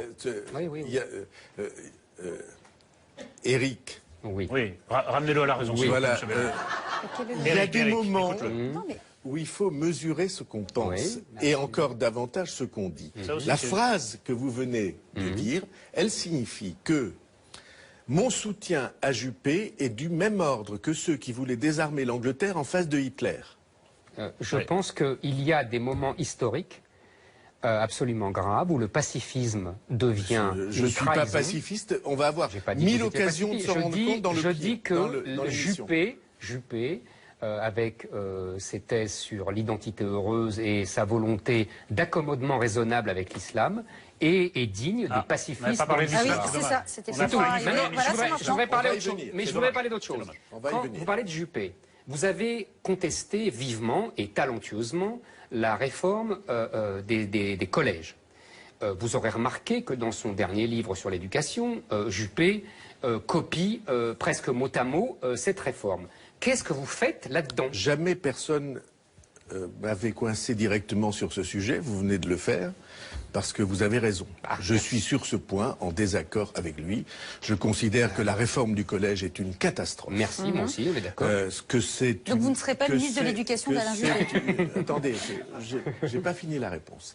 Que c'est une atteinte profonde à l'idée que nous nous faisons de l'école républicaine, qui nous a fait, vous et moi, ce que nous sommes. Exactement, on est bien d'accord. Y compris parce que le gouvernement raye d'un trait de plume le latin, le grec, partie de l'histoire. C'est pas à vous que je vais apprendre que c'est la fin du boulot. Elle finit le boulot depuis 40 ans de ces gens qui veulent détruire l'école. Moi, j'ai remis Mais oui. Donc François, j'ai remis le latin en 5e. Mais moi, je suis d'accord.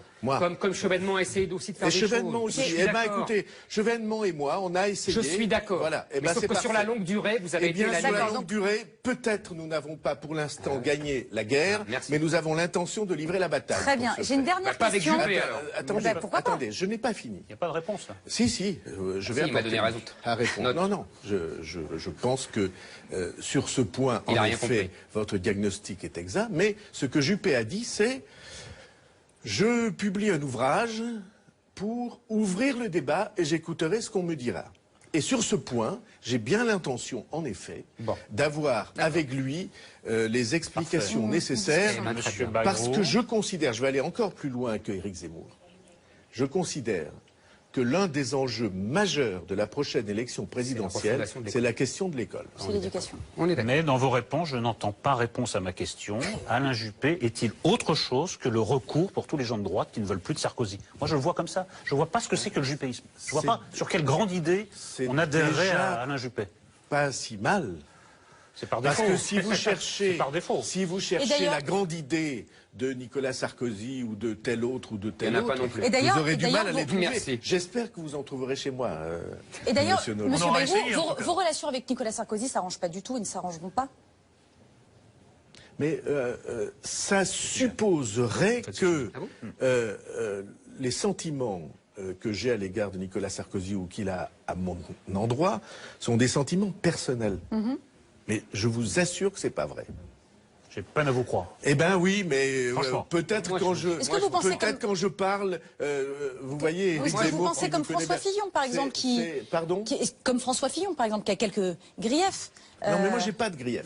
Je suis en contradiction avec l'approche de la politique qui a été la sienne depuis 7 ou 8 ans et qui est encore la sienne aujourd'hui.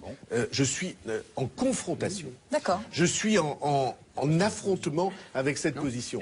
Parce que je pense qu'il n'y a rien de pire à faire dans un pays qui traverse la crise sur laquelle nous sommes que de jeter de l'huile sur le feu pour se faire élire.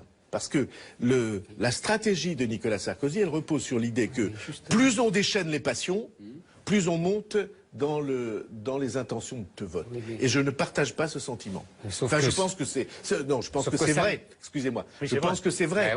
Mais c'est un trop grand risque pour le pays. Sauf que ça ne marche qu'une fois. Très bien. C'est un tir plusieurs fois. Maintenant, les gens, ils sont complètement déniaisés. Et c'est pour ça qu'il a du mal. Voilà. Eh bien, merci beaucoup. Merci. C'est déjà la fin de ce débat. C'est passé très vite. Bien sûr, moi aussi, j'avais plein de questions. Mais on accueille tout de suite... Laissez-moi, parce qu'on avait esquissé quelque chose. Mais là, on a vraiment plus de temps du tout, là, monsieur Bayrou. Il faut que je dise en une phrase. En une phrase. Que je suis en contradiction avec Éric Zemmour sur un point fondamental. Oui. Éric Zemmour, il prétend, il affirme, et d'autres avec lui, et toute une partie de la droite, et toute l'extrême droite et l'extrême gauche, que c'est l'Europe qui est la cause de nos faiblesses. Aïe, aïe, aïe, on est reparti pour Bruxelles, qu'il n'y a pas de pouvoir en France. Or, aucun des sujets que nous avons à aborder et qui sont la cause de notre malheur national, aucun de ces sujets n'a été entraîné ou obligé par l'Europe. Ni l'éducation, ni le droit du travail, ni le statut de l'entreprise, ni notre dépense publique. Rien de tout ça n'a été provoqué par l'Europe. Et donc, je suis, alors vraiment, alors là encore, en parfait désaccord. Nos problèmes sont français, ils ne sont pas européens, ils ne sont pas mondiaux. Et je ne dis pas qu'il y a un contexte mondial facile, mais nos problèmes sont français. Tout ce qu'on a décrit tout au long de l'émission, l'impuissance des pouvoirs, la manière désastreuse dont on mène la politique, rien de tout ça n'est européen. C'est nous en France qui sommes les responsables de nos propres difficultés, et c'est en France qu'il faut qu'on les corrige. C'est bien d'avoir souligné sans laisser à Zemmour la possibilité de répondre. Voilà, on s'arrêtera là. J'ai pris une grande leçon. On s'arrêtera là. Merci. Voilà, merci beaucoup. Vous restez encore un tout petit peu avec nous pour écouter Tanguy Pastureau.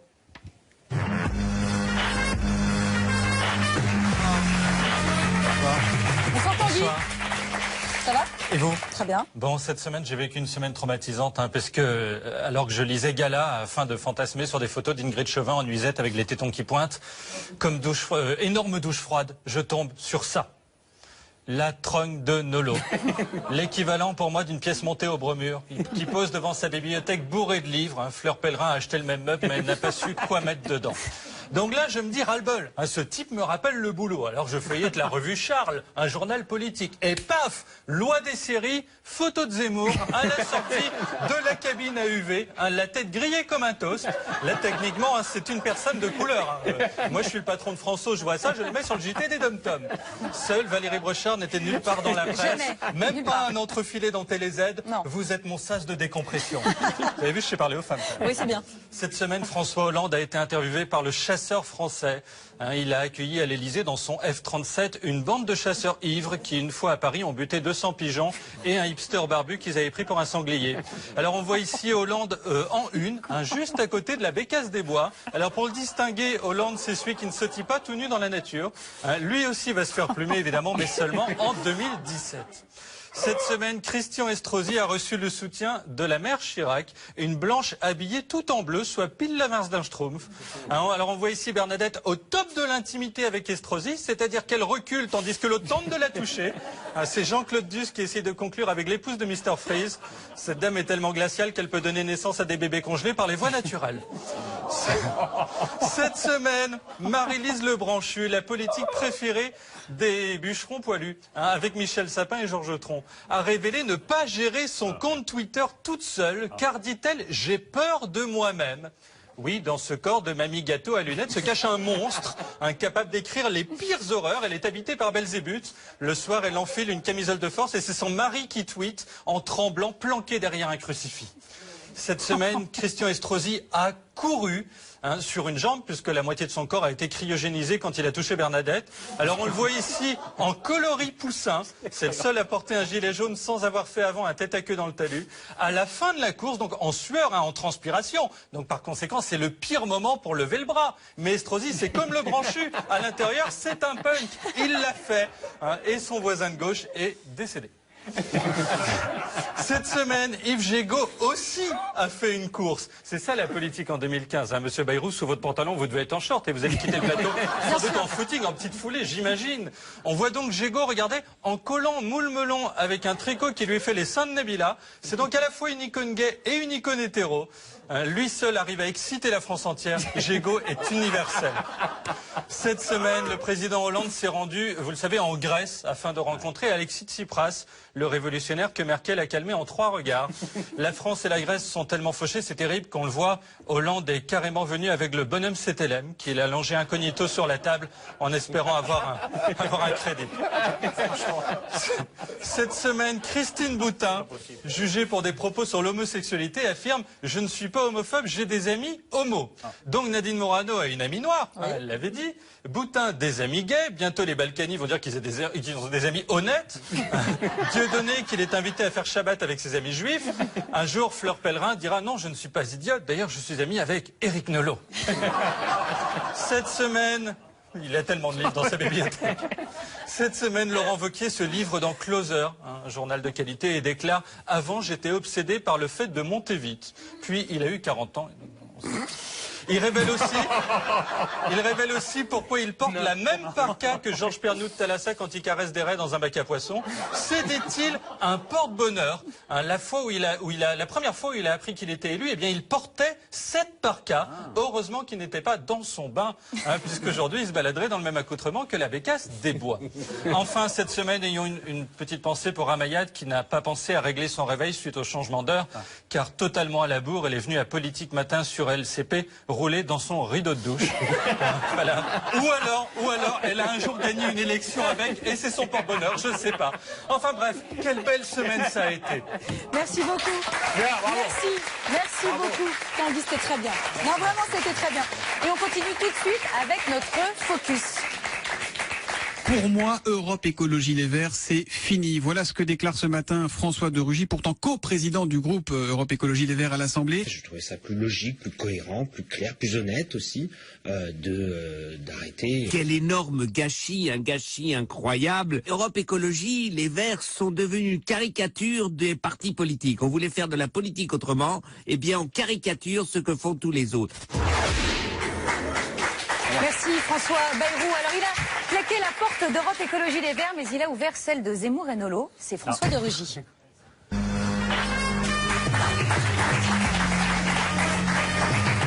Bonsoir. Bonsoir François de Rugy. Alors on va évidemment parler de votre départ d'Europe Écologie Les Verts, la création de votre nouveau parti baptisé écologiste avec un point d'exclamation. Mais juste avant, je vous propose de faire un petit tour dans un endroit que vous connaissez bien, la salle des 4 colonnes de l'Assemblée nationale. Les colonnades d'Amandine Collongette et Thibaut Vitré, c'est tout de suite.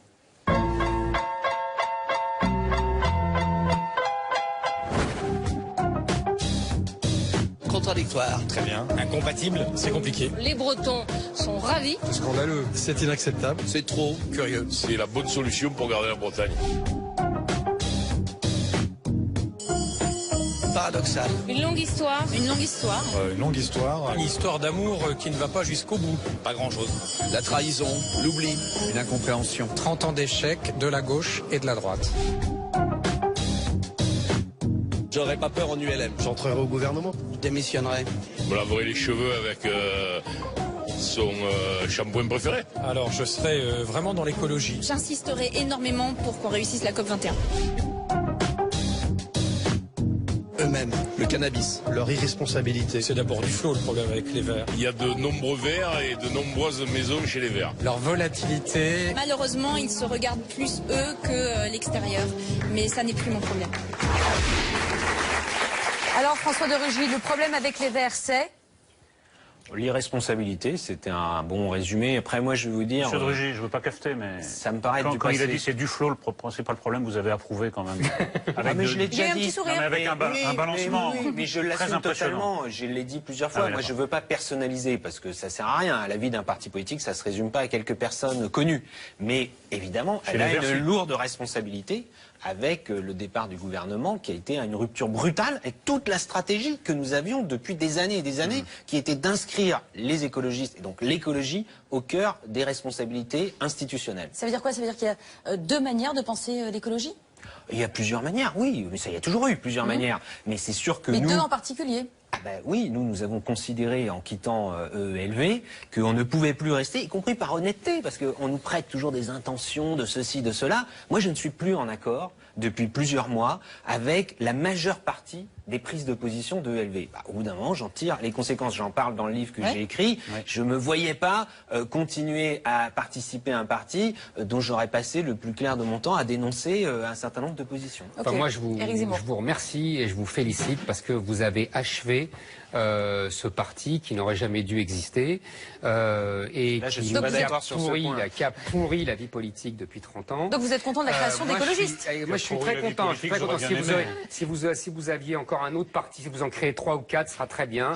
Voilà, ça sera parfait. Depuis 30 ans, de toute façon, on a eu le choix, exactement comme votre bataille aujourd'hui avec Cécile Duflot, entre les gauchistes et les carriéristes, entre ceux qui veulent se servir de l'écologie pour avoir des places et ceux qui en fait se foutent complètement de l'écologie et qui ne pensent que sans papier, sans frontières, mariage homo, etc.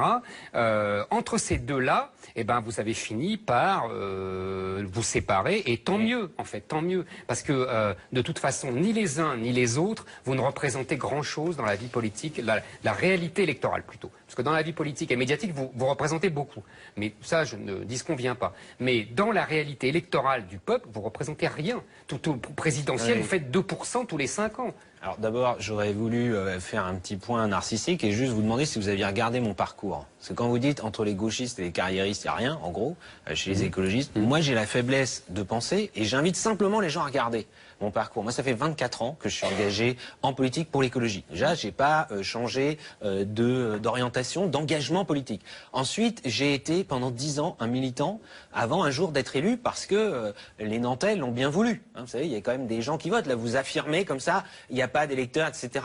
Vous pouvez regarder dans l'histoire. Ils ont bien voulu parce que les socialistes ont bien voulu vous donner une circonscription et que vous avez été élu par les voix de gauche. Mais socialistes. Monsieur Zemmour, est-ce que vous vous souvenez, je crois que vous aimez l'histoire politique, c'est peut-être un des rares points communs que nous avons.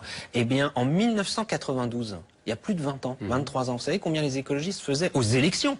Aux élections. Lesquelles? C'était des élections régionales. C'est intéressant, les élections régionales dans quelques semaines. C'était en 1992, 15%. 15% des voix.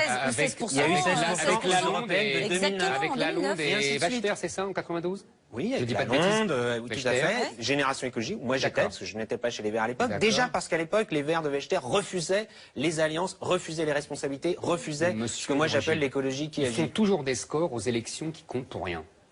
Et quand il y a une vraie élection, c'est-à-dire présidentielle, vous faites 2%, parce que vous n'incarnez rien. Et quand il y a des élections sérieuses pour le pays, il n'y a plus personne. En revanche, quand c'est des élections bidons, comme les européennes ou les régionales, oui, je dis bidons parce que les gens d'abord, il y a 50% d'abstention, 60% d'abstention, excusez-moi, un peu. Et en plus, les gens s'en foutent. Moi, je sais, j'étais journaliste politique pendant 20 ans, je faisais toujours le même papier. Les régions, tout le monde s'en regarde. Simplement, c'est est-ce que les gens votent ou ils ne votent pas. Mais justement, ils votent pas.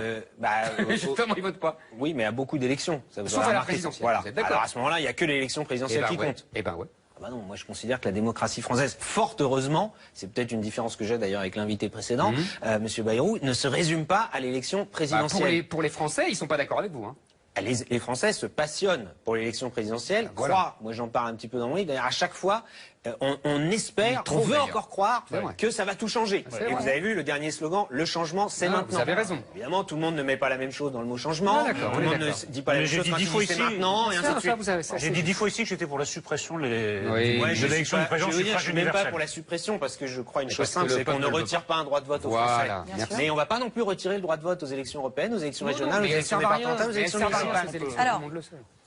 Alors, vous connaissez le principe d'Archimède, moi j'ai inventé le principe d'Archivert, ça donne ça, plus la cause écologique progresse dans les esprits, plus les écologistes s'en montrent indignes. C'est quand même le parti où règne la pire tambouille politicienne. Absolument. À côté de vous, le PS et l'ex-UMP, c'est des repères d'idéalisme. Alors ça, je ne crois pas du tout à ce que vous dites. Je crois que là, vous vous trompez lourdement pour une raison simple. C'est que l'enjeu politique pour l'UMP, ou enfin les Républicains ou le Parti Socialiste, par exemple, c'est en effet l'élection présidentielle. Et donc, je peux vous dire que les bagarres, les guerres, mais vous êtes des journalistes politiques, vous le savez très bien, les guerres entre Sarkozy, Juppé, à une époque Chirac, Balladur, mais c'est une intensité 10 fois, 100 fois supérieure à ce que nous pouvons avoir, Cécile Duflot et moi, ou d'autres chez les écologistes. Oui, mais c'est la grande cuisine. Mais la politique, et la politique, parce que c'est la démocratie, c'est la concurrence, et c'est la compétition. Il faut d'ailleurs assumer ça. C'est la vie. Dans la vie d'ailleurs, il y a aussi de la concurrence et de la compétition pour présenter une émission de télévision, pour être cadre dirigeant dans une entreprise et ainsi de suite. Pour être président d'une association, il y a des gens qui se battent, voyez-vous. Non, mais regardez. Donc, en politique, la seule différence, nous, c'est que la politique, on se soumet au jugement des gens, et c'est le jugement des gens qui tranchent. Et moi, je me soumettrai d'ailleurs au jugement des gens qui trancheront entre l'écologie gauchiste version ELV ou l'écologie réformiste. Mais prenons votre cas personnel. Moi, je m'étonne quand même du caractère tardif de votre décision. Pourquoi ne pas avoir démissionné? À la limite, c'est un reproche que je peux entendre. Voilà, quand Cécile Duflot pourquoi ne pas l'avoir fait plus tôt? Non, mais décide seule avec ses copains qu'elle ne participera pas au gouvernement Valls. En plus, mais quasiment. Elle n'a pas de copains. Elle n'a peut-être pas d'amis. Ou peut-être toute seule dans son bain, je ne sais pas où. Et dans votre livre, on l'invite évidemment pour qu'elle puisse se défendre. On voit quand même combien de couleuvres vous avez avalé. C'est-à-dire que vous étiez en désaccord presque avec tout ce qu'elle racontait. Vous avez mis beaucoup de temps pour en tirer les conséquences quand même, je trouve. Mais parce que vous savez bien ce que c'est. En politique, on est tout le temps un peu tiraillé entre on va réussir à changer les choses de l'intérieur, un parti politique, moi je crois que les partis politiques sont utiles. C'est facile de dire, on peut citer De Gaulle, il faut la politique se détache des partis. Vous savez bien qu'il faut des partis politiques, parce que ce sont des mouvements collectifs. Il y a des gens qui adhèrent. Je crée un nouveau parti, j'ai été frappé, surpris. Les gens ils me disent comment on peut adhérer. Ils veulent adhérer. Moi j'étais même pour faire un parti où on aurait dit vous venez, on va pas être là à faire des cartes et tout ça. J'ai toujours trouvé ça ridicule. Mais les gens ont envie de participer à un mouvement collectif et de fait on ne peut rien faire tout seul. Parce qu'ils ne se reconnaissent plus dans Europe Écologie Les Verts. Alors là en l'occurrence pour ce qui est de nous oui, ou qui ne s'y sont jamais reconnus. C'est-à-dire qu'il y a des gens qui rejoignent mon mouvement écologiste qui n'ont jamais participé à rien. Soit ils quittent ELV comme moi, soit parce qu'ils disaient nous de toute façon on se reconnaissait pas dans la façon dont ELV faisait de l'écologie. Donc ça fait en effet des têtes nouvelles et d'autres qui ont fait un autre parcours. Il n'empêche que quand Zemmour dit une connerie, j'attends pas 2 ans pour le lui signifier. Je lui dis tout de suite. Mais vous n'êtes pas justement dans un mouvement collectif. Vous êtes deux individualités qui présentez une émission de télé, ce qui vous donne une grande liberté. Nous sommes dans un mouvement collectif et à un moment donné, on soupèse le poids. Mais moi, je vais vous dire même, j'y ai déjà pensé bien avant. Par exemple, en 2002. En 2002, c'est intéressant de... Bon, je ne veux pas être tout le temps dans l'histoire, mais entre 97 et 2002, les Verts sont au gouvernement. Pendant 5 ans, cette fois-là, pas pendant 22 mois, pendant 5 ans. Et pendant cette période, les Verts progressent à tous les niveaux. Toutes les élections intermédiaires, les municipales, les européennes, la présidentielle, c'est la seule fois où un candidat vert fait plus de maire. Il y a eu beaucoup plus d'adhérents. Beaucoup plus d'élus. Moi, j'appelle le carré magique, plus d'adhérents, plus de sympathisants, plus d'électeurs, plus d'élus. C'est ça qui fait qu'un parti se développe. Et après la défaite de Jospin, et évidemment tout le monde n'a retenu que cela et pas le score de Noël Mamère, hein, faudrait s'en souvenir pour 2017. C'est bizarre. Eh bien, les Verts décident de se replier complètement, de tourner complètement la page à ce qui avait marché. Eh bien, je peux vous dire, à ce moment-là, nous étions un certain nombre, d'ailleurs, y compris de jeunes élus, et ça, on s'est posé la question, on dit, mais est-ce que c'est pas quelque chose qui va totalement dans le mur? C'était Gilles Lemaire, qui était secrétaire national des Verts, tout le monde l'a oublié, ça vaut mieux d'ailleurs. Aujourd'hui, on vous appelle au gouvernement, vous y allez? Bah oui. J'ai répondu 10 fois à cette question, je veux bien répondre une 11e fois. Oui, ça m'intéresse. Ça ne se passe pas comme ça. Et moi, je ne souhaite pas que ça se passe comme ça. Ah bon? C'est-à-dire le côté, on appelle et puis voilà. Moi, je voudrais, peut-être que ça ne se produira pas, qu'il y ait une discussion politique avec le président de la République. Et par ailleurs, je connais les institutions de la Ve République. Il y est marqué dans la Constitution. La Constitution, elle est écrite dans un français très simple. Oui. Le président de la République nomme les membres du gouvernement. Oui. Il y a juste une phrase qui est fausse. C'est sur proposition du Premier ministre. C'est pas vrai, mais en revanche sur le nom. Donc si vous voulez savoir si nous serons un jour ministres, vous appelez François Hollande. C'est vous qui l'appelez. Mais vous l'espérez ou pas? Pas de ministre. Ah mais moi je souhaite que les écologistes soient au cœur de l'action. Très bien, donc au gouvernement. À tous les niveaux. J'ai été élu municipal, j'en ai été très heureux. Peut-être qu'un jour je le serai de nouveau, parce que là on est dans le faire. Et je pense qu'on devrait l'être aussi au niveau du gouvernement. Ne parlons pas de ministre. Pourquoi ne devenez-vous pas un courant du PS, par exemple, un courant écologique au sein du PS? Je vous ai entendu avoir une évaluation extrêmement positive de l'action écologique. Alors c'est pas souvent qu'on fait des compliments à Hollande et à Valls et à son gouvernement. Vous êtes extrêmement satisfait du bilan écologique, en tout cas plutôt satisfait. J'ai dit qu'on avait tort de le dénigrer, mais voilà, oui, je souhaiterais que ça aille beaucoup plus loin, pourquoi vous ne devenez pas un courant Pourquoi vous ne devenez pas le courant écologique du PS? Mais parce que ça aussi, c'est une question récurrente. Mais pour une raison simple. D'abord, je ne suis pas socialiste, moi. Voilà. D'ailleurs, je ne comprends pas bien, honnêtement, ça vous serez peut-être d'accord avec moi, qu'est-ce que ça veut dire être socialiste aujourd'hui. Et je crois que c'est un gros problème pour le Parti Socialiste. Et c'est pas qu'une histoire de mots, parce que vous voyez toutes les histoires avec les frondeurs, avec tous ces courants du Parti Socialiste qui disent c'est pas assez à gauche, etc.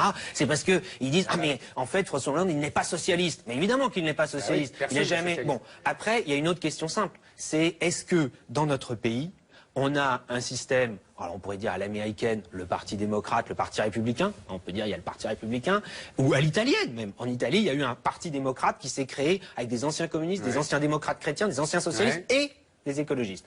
Et il règle d'ailleurs en Italie comme aux États-Unis avec des primaires pour les élections. C'est un peu le projet de combat des listes pour après la présidentielle. Vous savez Sauf qu'en France, nous avons des modes de scrutin qui, pour un certain nombre d'élections, restent des modes de scrutin. C'est drôle que vous abordiez ce sujet-là, parce que j'allais exactement finir, si vous voulez, votre réflexion. On a réconcilié Zemmour et les Verts, c'est incroyable. Mais oui, absolument. C'est quand vous dites je ne suis pas socialiste, mais est-ce que votre problème fondamental, c'est que de toute façon, vous ne devriez pas être avec la gauche? Parce que l'écologie, c'est un conservatisme, c'est même une réaction à la modernité, scientisme, progressiste, industrialiste. Mais bien sûr, toujours. Mais historiquement, c'est ça. Mais bien sûr, historiquement, c'est ça. Et d'ailleurs, c'est logique. Alors qu'au XIXe siècle, la gauche communiait dans le scientisme, le progressisme, Victor Hugo. Communie toujours, parfois. C'est pour ça que je vous dis ça. Donc en fait, vous n'êtes pas de gauche. C'est ça votre problème de fond. Et donc vous êtes allié avec des gens qui sont antinomiques avec vous, qui sont antagonistes. Et alors évidemment, c'est pour ça que je parlais ou des gauchistes ou des carriéristes. Parce que en vérité, il y en a qui ne sont pas écologiques et qui sont gauchistes. Et puis il y a les gens qui sont écologistes et que, comme leur parti est avec la gauche, ils ne peuvent faire que carrière puisqu'ils ne sont pas d'accord avec le reste. Ça, c'est aussi un débat récurrent. Mais je veux dire, c'est simple. D'abord, les électeurs écologistes. Les gens qui votent écologistes, et c'est eux qui m'intéressent avant les militants, etc., ou les commentateurs, qu'est-ce qu'ils souhaitent? Et quand on les interroge, ce qu'ils souhaitent, c'est qu'on travaille avec la gauche de gouvernement, on va dire, pas avec l'extrême gauche, pas avec les gauchistes. Et oui, et ils sont, de fait, ils inclinent plutôt sur le côté solidaire, le côté favorable à la démocratie. On n'est pas pour une approche autoritaire de l'écologie, on n'est pas pour une approche totalement individualiste de l'écologie. Oui, mais moi je le dis ça. On est pour une approche solidaire et démocratique, donc ça nous fait pencher plutôt du côté de la gauche modérée. Maintenant, je vais vous dire, si à un moment donné, moi je l'ai dit parfois, s'il y avait des majorités plus larges, des coalitions, je suis pour la proportionnelle au Parlement, pour qu'il y ait des gouvernements de large coalition. Eh bien, je pense que les écologistes pourraient y contribuer. Et là aussi, c'est une divergence avec certains qui veulent au contraire isoler les écologistes tout seuls dans leur coin. Est-ce que vous soutenez la COP21 ? Évidemment, non seulement je soutiens, mais je suis heureux que le président de la République se soit engagé. Ce n'était pas du tout son truc, disons-le. Quand il a été élu président, il s'engage dessus, il faut le saluer et le soutenir. Et très bien, merci beaucoup. Merci. Merci d'avoir accepté notre invitation. C'est déjà la fin de Zemmour et Nolo. Merci à tous. Vivement la semaine prochaine, mais en attendant, restez zen. Bonne soirée.